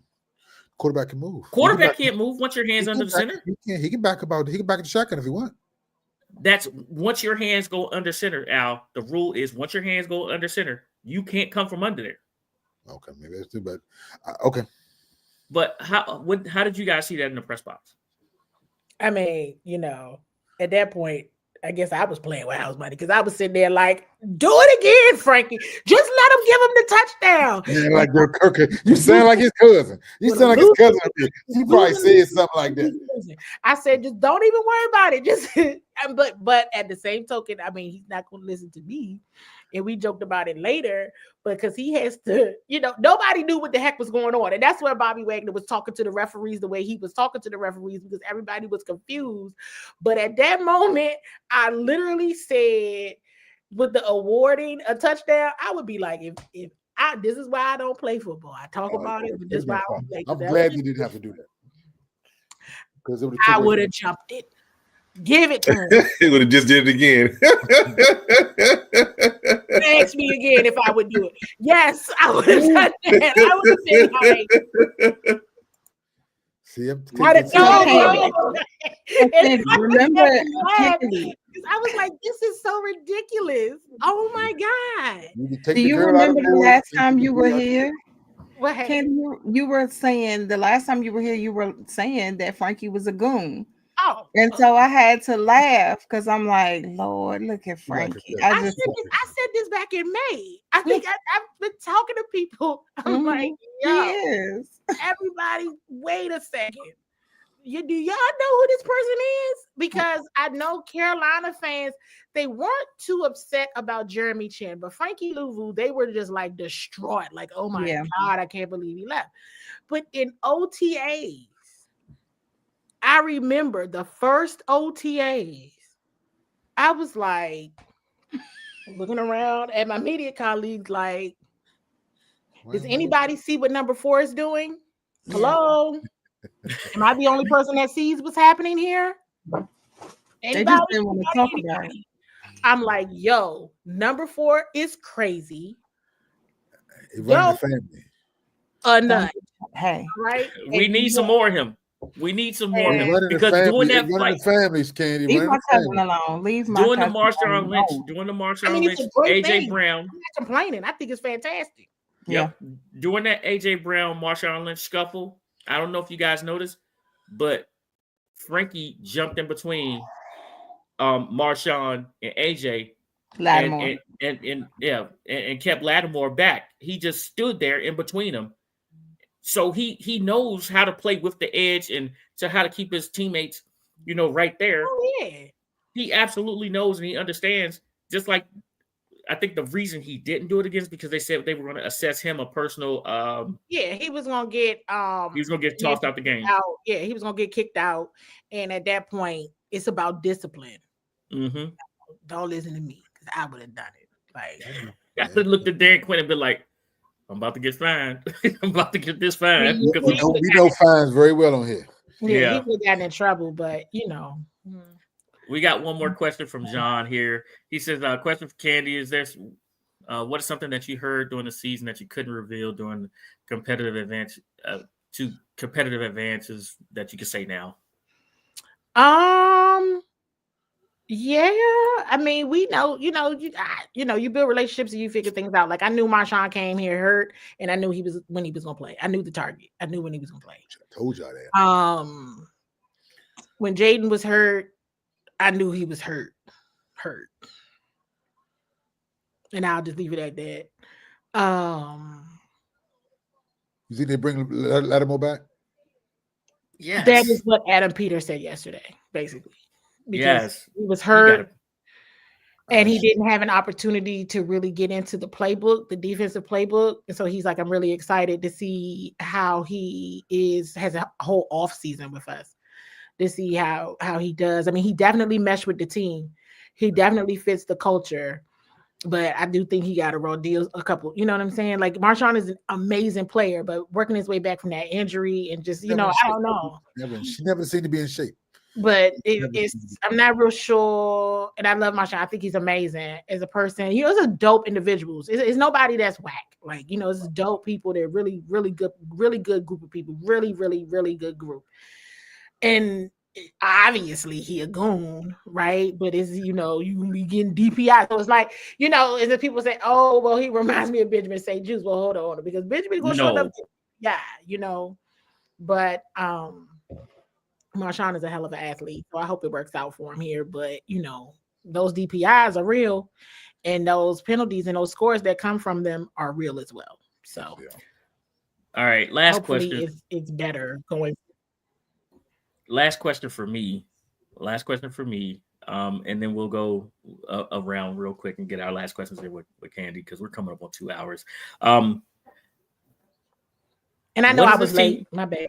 No, we got you. We got you. What does this team need to do to be back in this position next year?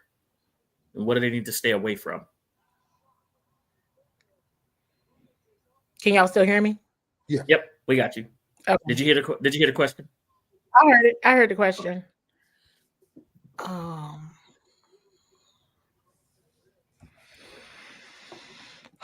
This is a hard question to answer. I have an answer. Let me be very clear. But I think that they need to take a hard look at their schedule and see how they measure up with their current roster. And, rosters are going to change, right? Mm-hmm. But I think they need to take a hard look at their roster, take a hard look at the schedule and say, what do we need to do to win the Super Bowl? Not win the division, right? What do we need to do to win the Super Bowl? So, winning the division gets you home field advantage. So that's a step. Or one game at least, yeah. Yeah, at least one game, right. Exactly right. Depending on your seeding. Exactly right. So that's one step because they were on the road for the last month. Mm-hmm. Since the Dallas away game and then all their playoff games, they had 3 were away. So I don't think they want to do that again. But you got to win the division, to get at least one home game. So I think the division is a step, right? So you got to be the best in the division. But you really have to think about who the best teams are and where and you got to take a hard look at that roster. You got to really take a look at the depth on the roster as well, because injuries are going to happen. And I think they really need to hone in on where they didn't do well consistently this season. Right. Mm-hmm. So if it's a physicality thing, you need to get certain players in certain positions that are more physical. If you need more players that need to get more yards after carry, that's what you need to do. Running back.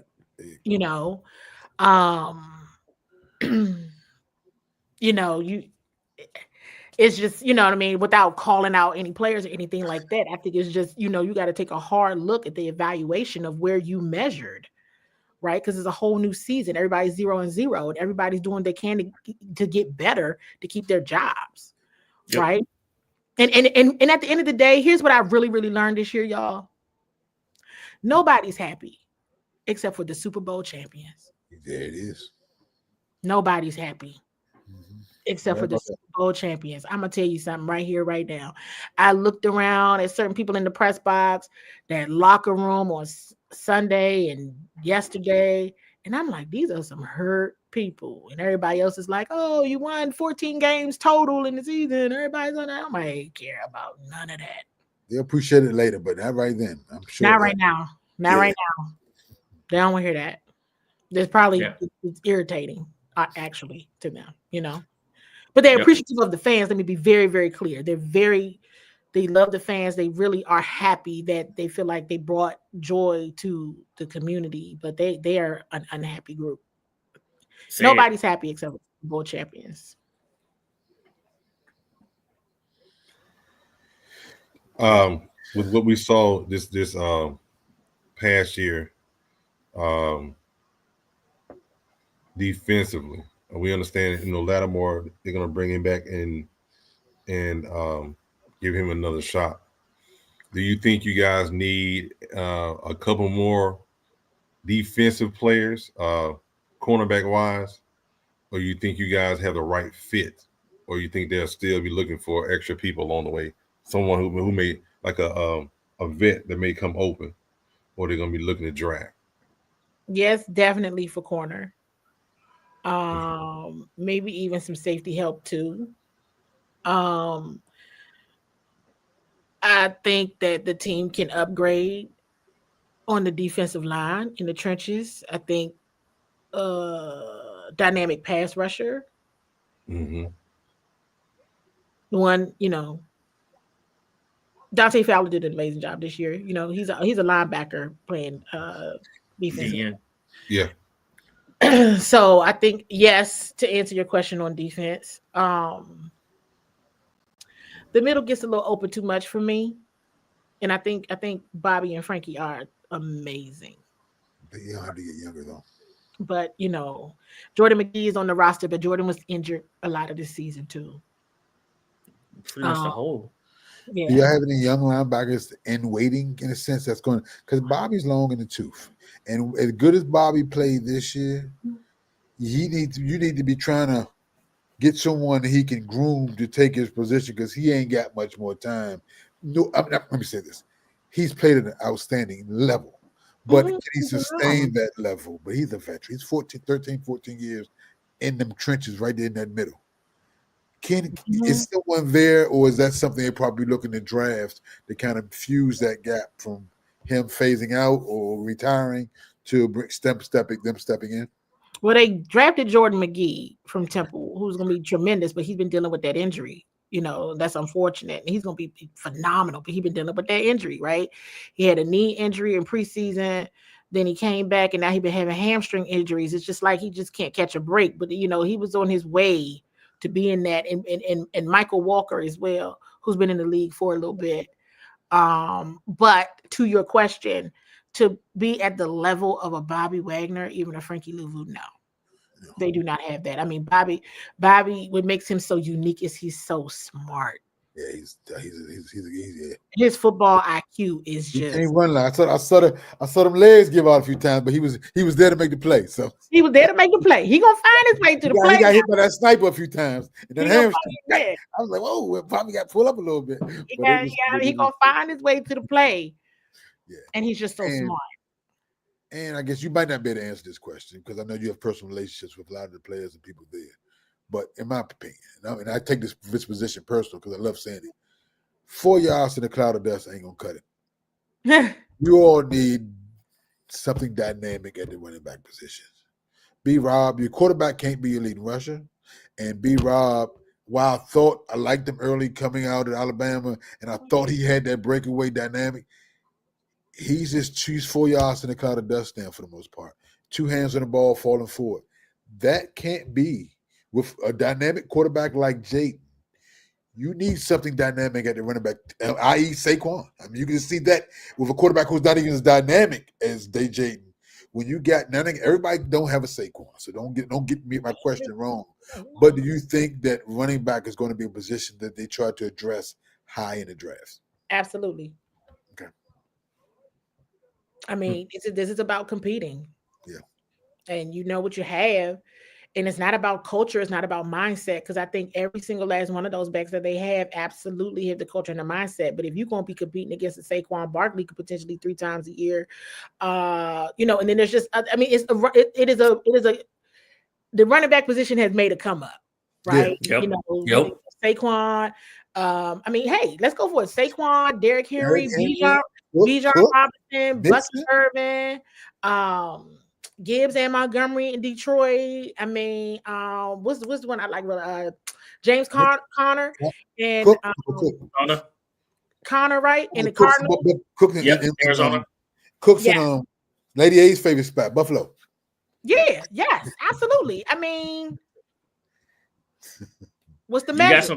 You got a couple of backs coming out this year. You got some good backs coming out this year. And so it is to compete in this league, and it's never any shade. It's just, let's be for real when it comes to what helps to win football games. And it's 2 things, especially, and we saw this in this playoffs. You got to be able to do 2 things, but really 3 things very well. You got to protect the football. You cannot have these turnovers. You cannot. You got to be able to establish the run. You got to be able to stop the run. Yeah. And the Commanders have had a hard time all season long establishing the run and stopping the run. Yep. Lady A.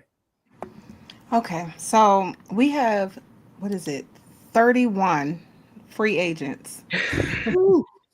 So I know you mentioned Bobby, you mentioned Dante Fowler. Is there anyone? So give us some people, some standout people that they really should lock in. I mean, that's a loaded question. That is loaded. That is so loaded. It's 31 people, so that's a lot. Loaded. I honestly, I mean, I would add Jeremy Chin. Mm-hmm. And I'm gonna just say, I don't know. I mean, Zach Ertz is another one, right? Who is up there, but his added like the culture and what he brings to this group. And that's where you get like you don't know what to do because it's like, I mean, they got a hard job, the front office, because it's like win now and keep that consistency, like Al was mentioning earlier, right? But then you got to bring in the bodies that I don't think this front office or this team, this is just my perception or observation of a Jaden Daniels. If they hate losing as much as I now know that they hate losing, you got to be able to come in here and have that mentality. Mm-hmm. Right? And so and be able to perform, because you could have that mentality and somebody could just be better than you. Mm-hmm. Yeah. And ultimately they're going to pick the people that's better. And do I think there's better people than some of that list on that 31? Yeah, I do. And people are they're going to have what happened last year. Remember, they matched the previous roster with the roster that they brought in. Mm-hmm. And then people, cut day. And then we saw people get released throughout the season. I think it'll probably be that again. Now you have this roster. They'll bring in people. Everybody will have to compete for their job. Yeah. As it should be. And that's how you get better. That's how you get better. This is the season. To the question earlier about going to Senior Bowl. And that's absolutely the truth, right? This is Adams. This is really their year. This is really their thing right here. This year right here. And Adam did a phenomenal job and still got like a money in the bank. It's crazy what he did, I asked you about. So what they gonna do this year? If that pain is really what it looked like, and based on how they all was looking yesterday, the day after, I mean, that joint that was worse than Sunday. I was like, dang, yeah, it's fine, man. Like, I mean, maybe I need to go outside and sit on the bench and cry because you're a little emotional right now about it. I was really upset for them. I was like, my goodness, nobody's laughing at my jokes. What is this? Y'all are really upset, okay? But yeah, I mean, they're gonna have to compete for their jobs, and it's probably gonna get a little bit. And that's what I'm about to ask you, because this success that you all have seen this year, I think it has sped up the expectation trail. Yes. So that's going to make a lot. When you think you're this close, you're going to be willing to make more cuts or let go guys and take more chances. Do you think, with the abundance of draft picks as well that you all have, that you may bundle some of those together to move up potentially to take care of some of those needs higher? I definitely just said on I was on ABC 7 today, so spoiler alert, because I don't know when it's going to broadcast, but they asked me what my hot take was for the offseason, and I was like, they're going to bundle some of these draft picks and make some moves. Because development is out the door. And to your point out, like when I asked Adam Peters about like, how are you, like, you got to go to Senior Bowl, right? They're at Senior Bowl now. They left today. But you still in a mode of, you thought you was going to the Super Bowl. And he literally said, I did not prepare for today. And he looked at Dan Quinn and said, yeah, I wasn't ready for this today. And then he turned back to me and answered my question. And I was like, yo, they really thought. So to your point, now everybody in Goon. Everybody's up. Everybody mad because now your quarterback is sad. He heartbroken. He mad. He frustrated. Not at his teammates, just at losing. Right? So to your exact point, now ain't no 3-4 years for this train. No. I got it. Anything less is a failure. I just have I just have to. I'm using my clues now. Okay, I'm gonna use my clues. Good. So I have to say a lot. So we've had Lake on, right? Yeah. And I refused to get myself excited about Jaden Daniels until Lake came on, because Lake said, and the thing that he said, it made sense for me. He said that Jaden has a Kobe Jordan mentality. Mm-hmm. Now, I've heard you say, and I've heard Lake say that Adam Peters was upset, which means you have a general manager that loves to compete just as much as coaches and players and doesn't like losing. And he, like you said, he just turned to DQ and said, I didn't plan for this. I planned to be in. I gotta post the clip. I got it.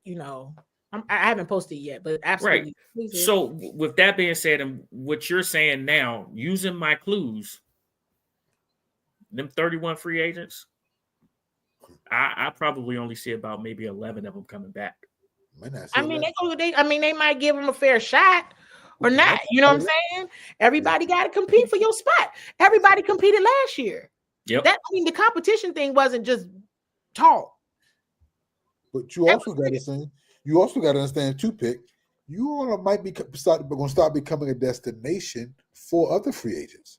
So that don't make a lot of room to keep some of the ones you may have. Excuse me. So you got people that are better, same price, looking to come here, and they want the coach and understand and use it.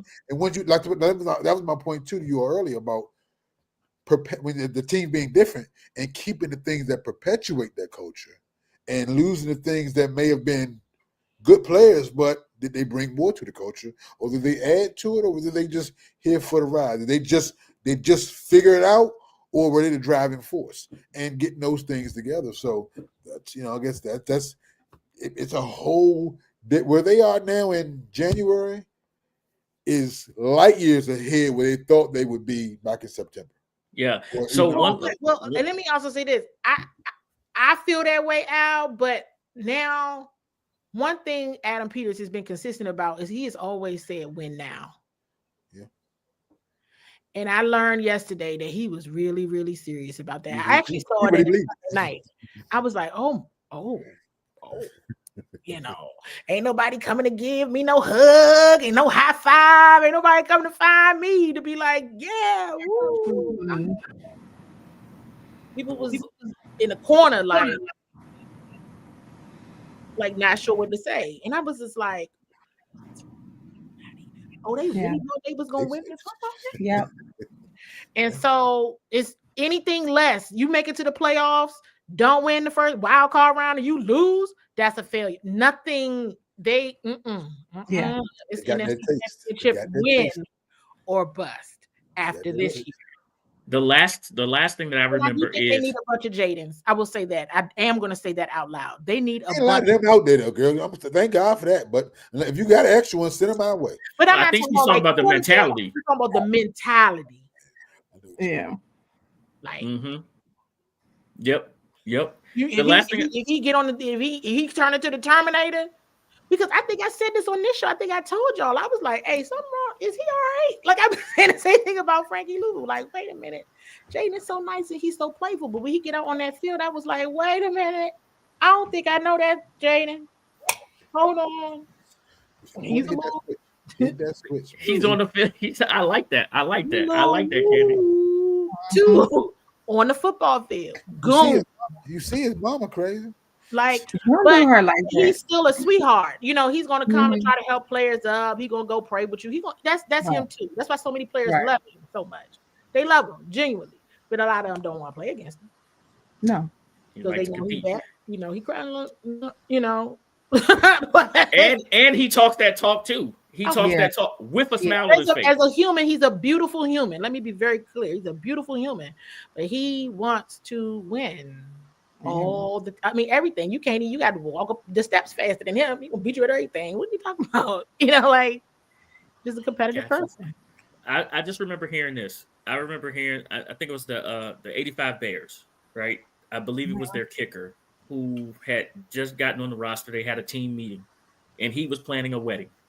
He was planning a wedding for that off season, And in that meeting, he realized that when I leave here, I got to go tell my fiance that that date that we planned ain't going to work because the 85 Bears are going to the Super Bowl.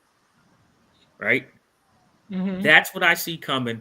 If they get this thing right, these rookies and vets that they're going to bring in, if you got plans, they better be post Super Bowl for next year.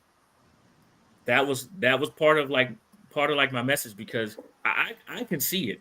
Just like you said, everything's been sped up. We got a GM that does not accept losing. It is not okay to lose.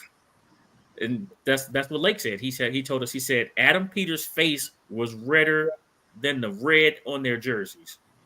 When they lost that Tampa game. When they lost that Tampa game. It was bad. I was like, yeah, because Lake was down there. It was bad. And I learned that day. Don't say, oh, it's just week 1. I shouldn't have said that. Oh, you can't say no. This, and I guess that's the difference between a fan and a person who works for an organization. Week 1, you can lose your job. Week 2, people getting fired, and I said that. Week 1, the fan gonna watch week 2.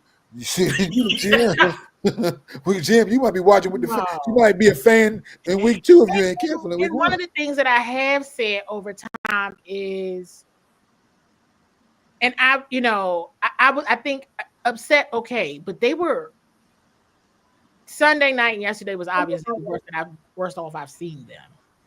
But I'm like, Josh Harrison done paid a lot of money for this organization, so I don't think you have a lot of time. Got a little extra. Somebody has spent $6 billion on this. You need to see the return on your investment immediately.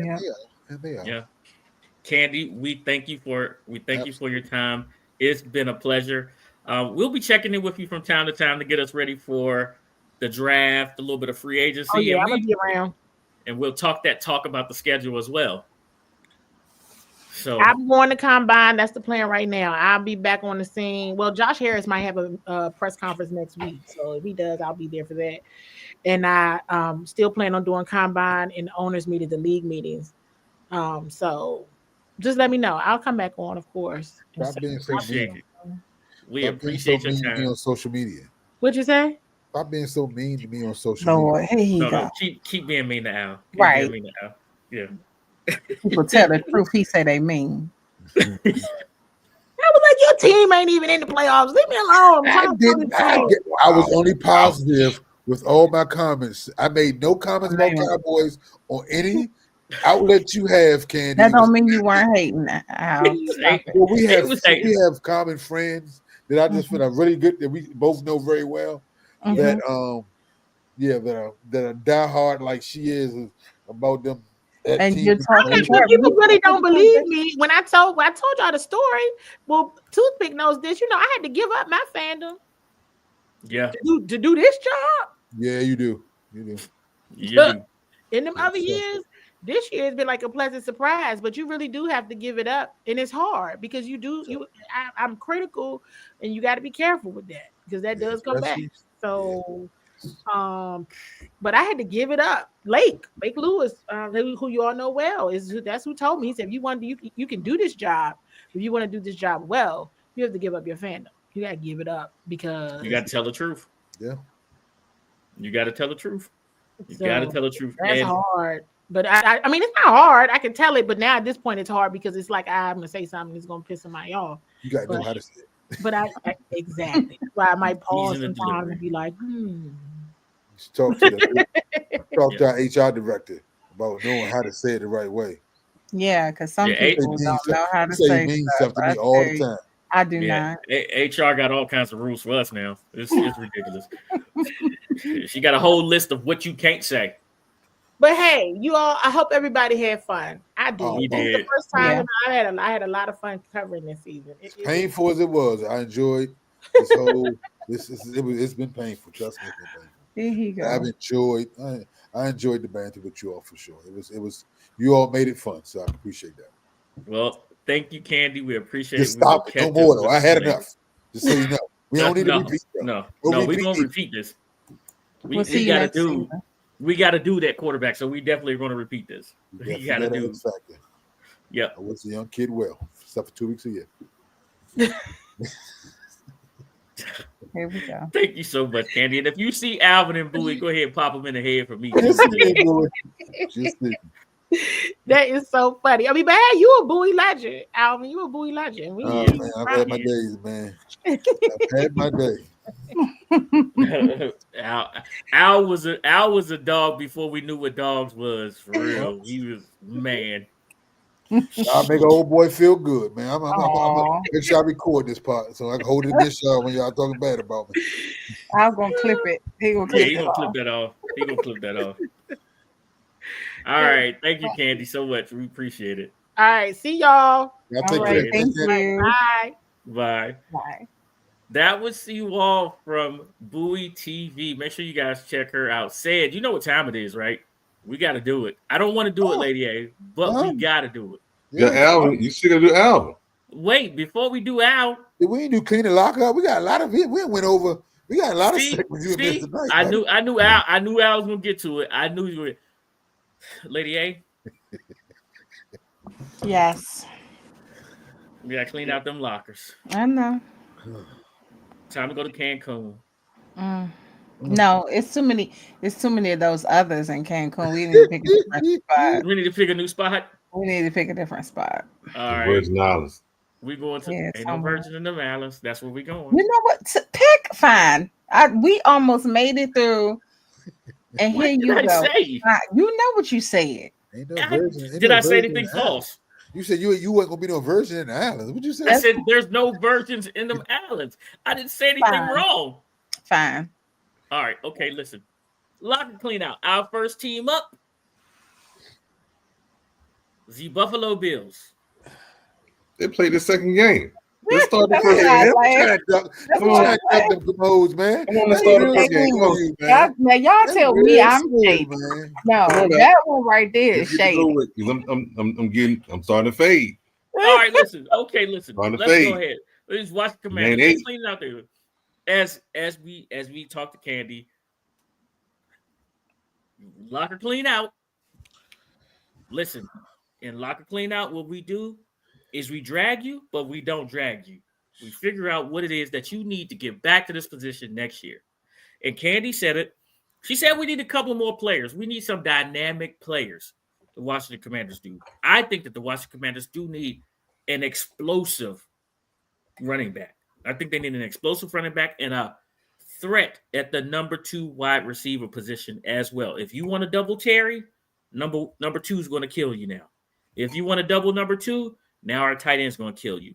We absolutely need some defensive linemen that are problems that don't disappear when they play versus good offensive lines.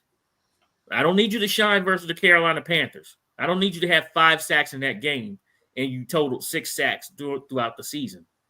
I need you to show up in every game because the schedule gets harder and difficult next year. You got a second place schedule, which means really you only play 2 different teams than everybody else, right? That's the difference between a first place schedule, a second place schedule, third place, and a fourth place schedule. Is you play a couple of different teams that finish in the same spot. That's it. Other than that, everybody else is playing the same thing. So, Lady A, on you now. What do you think the Commanders need? Are you trying to say something? No, I was yelling at my kids. Excuse me. Oh, okay. So we kind of touched on this earlier. They need an offensive line. They need somebody in front of Jaden tremendously. They need to work on discipline. We saw that come to a head. Don't like in the games that matter, we can't turn the ball over as much as we do. You can't have a second game against Philly in the regular season all the time with 5 turnovers and you think you're still going to win the game. Also, there were some games where the cards were in our favor. We won in the last 2 seconds of the game. You can't rely on that either. Every game should be with the same pace as our game against Detroit. We won that game. It was not down to the last second. We dominated that game. That's how we should be playing for the next season. So, I mean, it was definitely a good run this season. I mean, and hey, at the end of the day, you got 16 teams in the conference. We finished two. There were 14 teams behind us that wish that they could play in the championship. So that's something to, this is essentially a new team. Yeah, you got some people from previous seasons, but you have a lot of new people, new coach, new GM, and when I say coach, I mean coaches, so that's pretty good to accomplish in your first full year of a rebuild. So that's where I'm at. All right, say it. Um, Again, we already touched on some of this earlier.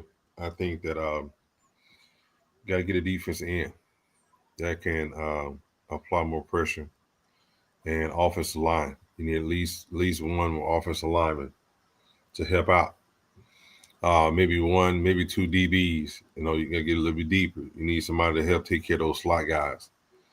Um, and maybe you know Eckler is getting up there. I mean, he's short and can do some things, but he's had a couple of concussions this year, so he's one of those guys that is like we just say long in the tooth. So he's looking for a guy who has amazing balance, who can step in and do some of the same things with the ability to be able to break a big one if he has to. So that's what I got. All right, Al. Go on with it. Come on. I'm gonna surprise y'all with this one. And I'm gonna take off all my cowboy stuff and just speak about it. If I was the Redskin GM, this is what I would do. The team I gotta beat is the best team in the conference right now is in my division. And they're super strong on defense. So I can't just try to put little pieces here and there and get better here and there. I would probably package a couple picks, try to move up the draft, not too high where it costs me too much, but enough where I might can get Ashton Genty. Try to sign Tyreek or T. Higgins.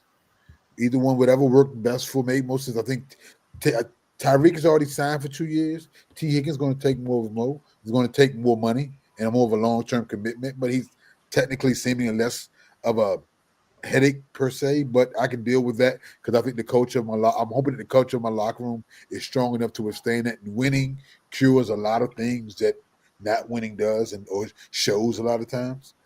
And of course, you got to strengthen the offline. You're going to start with the trenches, but you can do that in your second, third, and fourth rounds and things along those lines. And of course, a couple free agents here and there. But I would try to get much better. For Philly's strength is their defense. I would make my hammer my offense and my defense serviceable to much better. But I would focus on getting playmakers because as I saw what playmakers do against my defense, being at any moment better take it to the house. So I would get a complimentary to Terry, open Terry up with another big wide receiver, Tyreek or T. Higgins. Move up, package a couple of things, maybe move up potentially in the draft to get a dynamic playmaker and a Genty and get a running back early while he's cheap and while the wear and tear hasn't worn him out as Genty has a lot of knocks. But I think his best years are going to be his first 3-4 years because of the amount of carries he's had in college, and then service a lot of the other areas and bring in free agents that fit my mold and that fit my mentality of my organization. That's what I would do. I hope they're not listening to me. I hope they don't do it because I think that would make y'all formidable. But that's what I would do because trying to get a little bit better here and there is not going to move you closer to beating Philadelphia.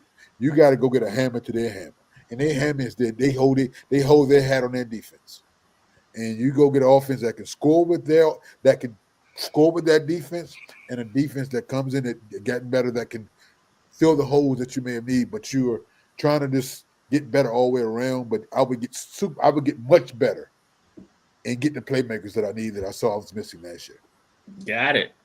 Well, because it is almost the end of football season, We don't have 4, 5, 6, 7 teams to talk about. We only have one more team to talk about here, and that would be the Buffalo Bills. You ain't got to go home. You got to get out of here. But you got to get out of here. Clean your locker out while you at it. Lady A, what do the Buffalo Bills need to do to get back in this position next year? They need to get rid of their whole team.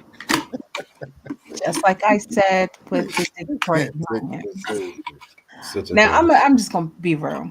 I mean, I feel for them because Buffalo, throughout their history, they have tried and tried and tried. I mean, they're excellent at failing to get to where they want to be in their season. They are excellent at it. And I mean, it's just so unfortunate to watch. It hurts my soul. And she said this with a smile on her face. They're so energetic, and and their fans, they talk trash. They talk trash. Oh, this our year. We going to the Super Bowl. I'm like, so you could lose again, you know. But at the end of the day, I mean, it's real.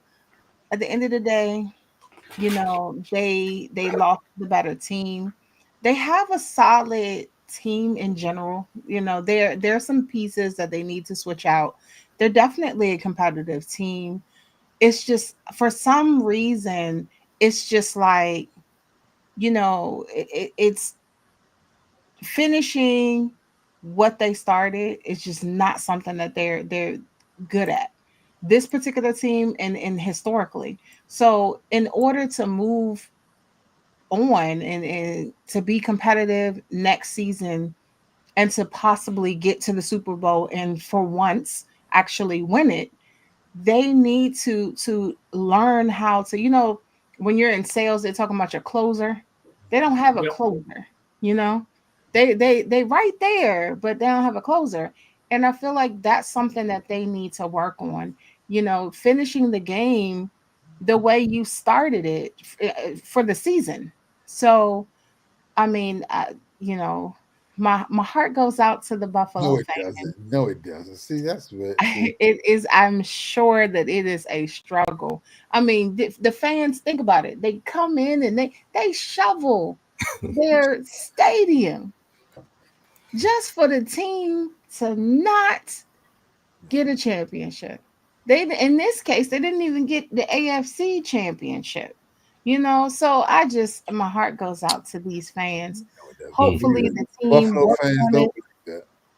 Hopefully the team works on things next season. They do have a solid team. They got somewhere, but they just need that closer. You know, that They need maybe a closer.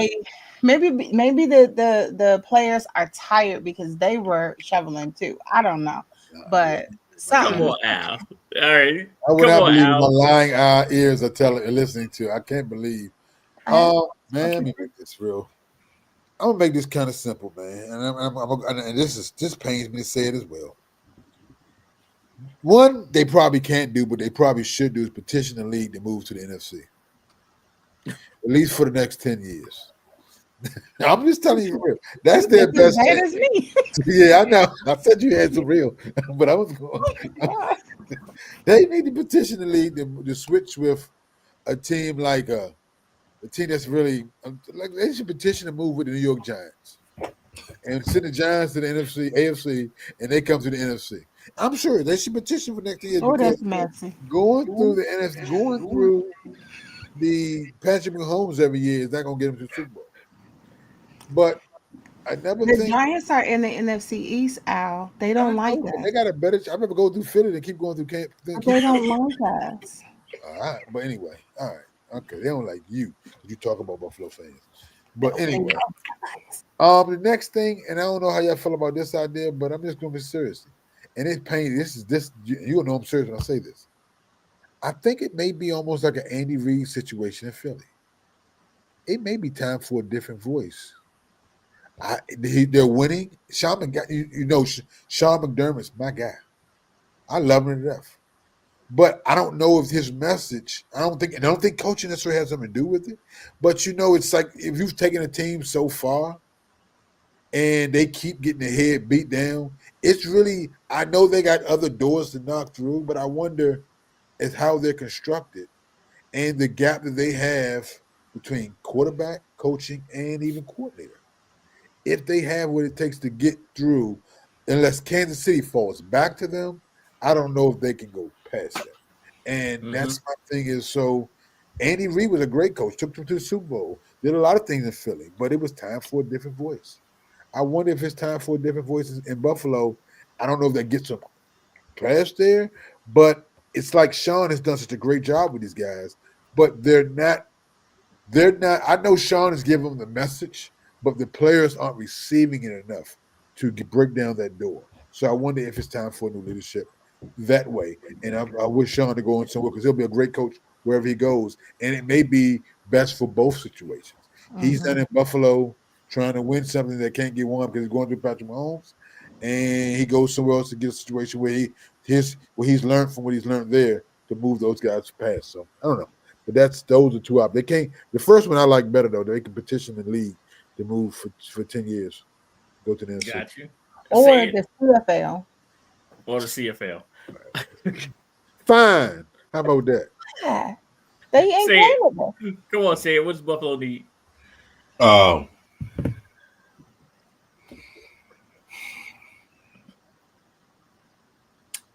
They need better wide receivers. They got a running back who has done it all for them, literally. And the wide receiver core is what let this team down this year. Even though they traded for Cooper, Cooper has essentially disappeared since he got to Buffalo. I think he might have 3 targets a game.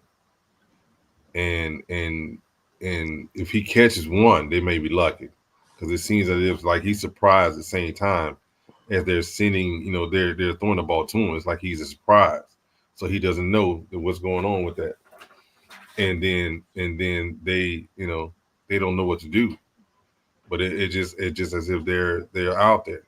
They haven't decided what they're going to do offensively. And they seem to be running to the buzzsaw of Pat Mahomes. They got to figure that out. Until they figure that out, then it is what it is. All right. So for me, it is Buffalo secondary is not as talented as people think. You're right about that. They are not as talented as people think. And their wide receivers said, I believe you did hit that one on the head too. Cook has gotten better every year that he's been in the league. And this year in the league, he showed people that he is going to be a problem. So you got Josh Allen who likes to run the ball. He can now hand that ball off to Cook, right? Scramble when you need to scramble, but most importantly, hold on to the ball when you do scramble. Know when to go down. You don't always have to take a hit because you are our guy, Josh Allen, and we need you to push through. They do need another wide receiver. The kid that doesn't wear shoes, he's pretty dynamic. He showed that he's Who's that? He's a good dude. Hollis, I believe his name is. Oh, okay, yeah. Hollis doesn't wear shoes anywhere, so he's one of those people that Candy talks about. He's woo, he ain't all there. You see his outfits when he walks into the stadium. He's a clown, but he's not all there. But Buffalo needs to improve their secondary, and they do need another wide receiver, and give Cook the ball. If you give Cook the ball, I think you keep Patrick Mahomes off the field for one, and you give yourself a better chance to win this game. But yeah, you need to find a running game again. Can we trade him for his older brother? Can Dallas trade the Cook we got for their Cook? No, I don't think so. I don't think so. All right. And Jay, no, that's not true. I'm such a sweetheart. I got you. No, I'm talking about Jay Black. Yeah. Said you might as well go ahead and get ready. Al, you had only 2 games to. It's real simple. I ain't gonna. Yeah, I mean, it's a pretty simple thing. But go ahead. I'll give you my. Go ahead. I'm sorry. You know. Who our sponsor? Oh yeah. Pix credit card. Pix. Oh wow. Al's Foursome is brought to you by Discover because he's about to discover the possibilities are limited when he uses my credit card. Discover sponsors Al's Foursome. But I take some of them chime cards, huh? As soon as you put it in chime decline. Oh. But yeah, man. Real simple this evening, man. Only two games, so it wasn't a lot of picks, man. But my guys are simple, man. Jalen Hurts, Saquon Barkley, 7 touchdowns between them, 55 points. I mean, just 6, I think it was 6 rushing touchdowns between the two of them. Another one passing. I mean, those two, man, they off this week. Come on down, man, to the Foursome. And the next guys, next two, another combination. Xavier Worthy and a guy I can't say too many other good things about because I've said enough probably tonight. Patrick Mahomes, man. I mean, he showed you why he's Patrick Mahomes. The last drive of that game, if there's any other question you ever had to wonder about what you want your quarterback to do and the confidence you want to have in your play calling and have your whole playbook open to you at any given time, watch Patrick Mahomes in the last 3 minutes of that game. So Patrick Mahomes, Xavier Worthy, Saquon Barkley, Jalen Hurts, my final foursome of the year. No, you got one more. Oh, we got one more. The Super Bowl? The Super Bowl. Yeah, you got one more. Okay, well, I guess I got to find 4 people Super Bowl. Okay. Well, I'm sorry. Well, we got another. Well, the next to last. So, so you guys, man, enjoy this week off. Come on down with me. Chimes credit card by pick. Hopefully it works when they put it in. Hopefully they got a tap and run button. I can tap it and run in case it don't go through. And I'll see you at the first tee box. Well, no steak, no lobsters. That's for sure. That was Al's. That was Al's Foursome.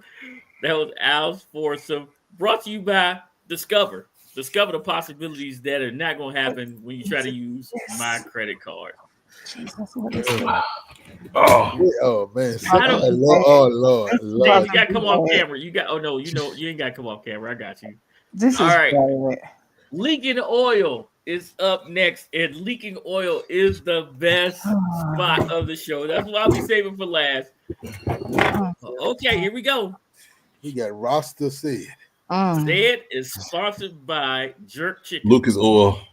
Look at this. This is a mess. Welcome, ladies and gentlemen. Welcome. I'm getting ready. Anyway, welcome, ladies and gentlemen. Welcome to Leaking Oil.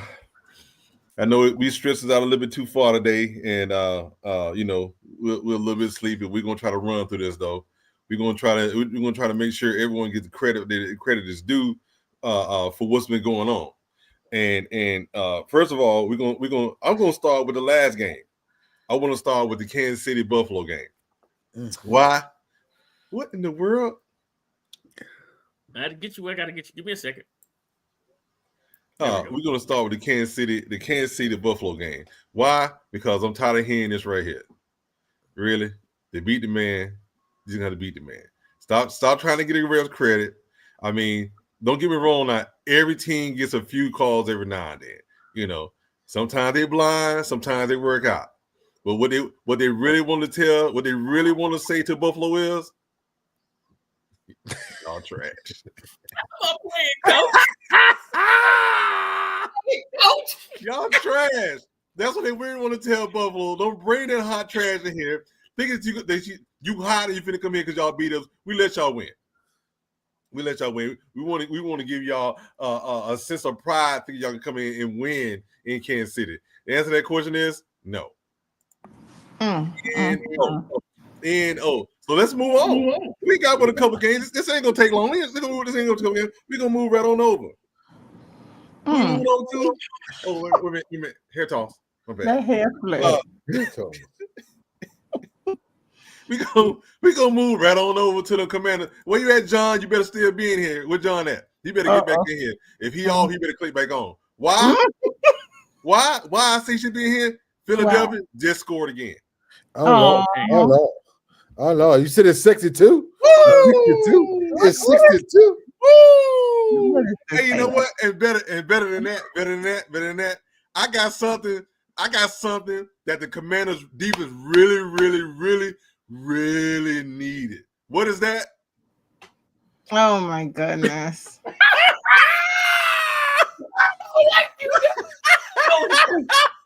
The Commanders need the emergency order of stop leak because they blow more than one seal. Defense just leaking oil everywhere. Pick a spot. In a spot, throw a can out there. It's only going to last you about 15, 20 minutes. But hey, at least you tried. At least you tried. You know, because we already know the defense couldn't stop nothing. And you know what happens when we find that the defense can't stop nobody. You already know. Go ahead, Lady A, get your button together. Fine. Oh, Lord. The defense couldn't stop nothing. Nothing. You know what? There you go, Lady A. Here. I'm going to go back to the easy side. I'm going to go back to the easy side. I'm going to go back to the easy side because I had something else to put up there, but I didn't get a chance to load it up. It stops all leaks. We're just gonna go there right now. That right there is the Commander defense. Offense did their job. The offense showed up. You know, they showed a little late, but you know they did their thing. Here, Dawson. So, with that being said, I got one of these left for the year. Thank you for joining me for Leaking Oil. Man, Sid, I can't with you right now. I cannot. Thank you, Sid. I like that Leaking Oil, baby. That was informative. You've been waiting for that Leaking Oil. This hair is just man. I hope y'all got the clip of Sid. I hope y'all clip that off. Sid with the hair toss. Right. Hair toss. Wait a minute. There you go. Hey, get out my face. I kind of like these. No. When he say pick, stop tampering with the graphics with Leaking Oil. It's giving RG3 rookie year. I've never touched none of the graphics. I didn't.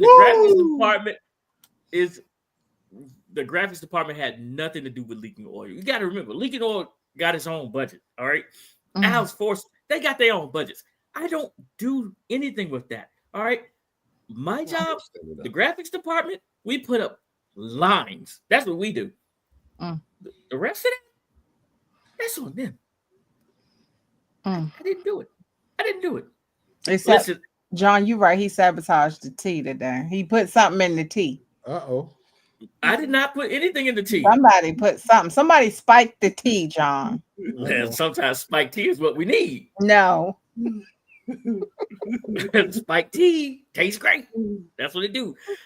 Listen, we're coming back at you guys on Saturday. I'm trying to get Denton Day to our college football guy. He's going to come on. He's going to probably give us our first look at some of the draft that we're going to have. So I'll confirm that later this week if we can get Denton Day on this Saturday. If not, we will have a fire show for you guys on Saturday. We will give you our early picks for the Super Bowl. Or I said early because we do have the right to wait till the following week to give them to you on that Saturday night where we will be going up against the NFL honors. So we'll be here. We'll be honored by the NFL as well. We probably should dress up for that game. Your best suit and ties, things of that nature. Get your hair did, because it's an NFL honor show. We got to be in the audience because we may get honored. Wear that. This is you muted it, and that's probably for the best. But getting your hair did does not mean putting that on. Please. Oh my goodness. Said, man, I know you over there rolling, bro. I got it. But I got to ask you a question. Did we cover it all? Yes. We covered it all. All right. Al, are we clear? Are we good to go, Al? I have to be clear because I don't know what Sid is in the background doing. So Sid needs sleep. Sid needs something. Sid needs something. Yeah. He is happy as hell. We're gonna get him out of here. Lady A fines will be delivered on Wednesday. Yeah. By the road. Okay. By the road. Say by close of business. Close of business on Wednesday. Cool. Here we go. Let's get it. Let's get Sid out of here. Hey. Shouts out to my son, United States Air Force. First Stream Podcast, second to none. Come get some. Tell him, Sid. Go Dogs. Raise hell. Damn it. It's wartime, baby. This what you signed up for. This what we worked hard for. You for. Y'all the first string. Y'all gotta go set the tone now. Hey, let's go. Lace 'em up. It's the First String Podcast Show. Hey, let's go. They spitting facts on the First String Podcast Show. Hey, let's go. Let's go. Hey, let's go. 'Cause it's time for the First String Podcast Show. Hey, let's go. Lace 'em up. It's the First String Podcast Show. Hey, let's go. They spitting facts on the First String Podcast Show. Imagine talking sports, having fun with the fam. At a starting lineup, First String is what you have. An entertaining stream with the Pro Bowl cash. When the viewers chime in, they gon' answer what you ask. Representing for the Queens, yeah, we got Lady A. A super knowledgeable woman who can break down any play. Said from the South, so he read GA. The Falcons, the Bulldogs, the whole Peach State. Drunk Uncle Al, only way you can describe him. Every time he crack the mic, you know he gon' be wildin'. Last but not least, it's my man Toothpick. Commanders is a squad and he the captain of the ship. So if you feel the vibe, go ahead and tune in. Like, subscribe, recommend to a friend. Nah, for real, like, subscribe, and recommend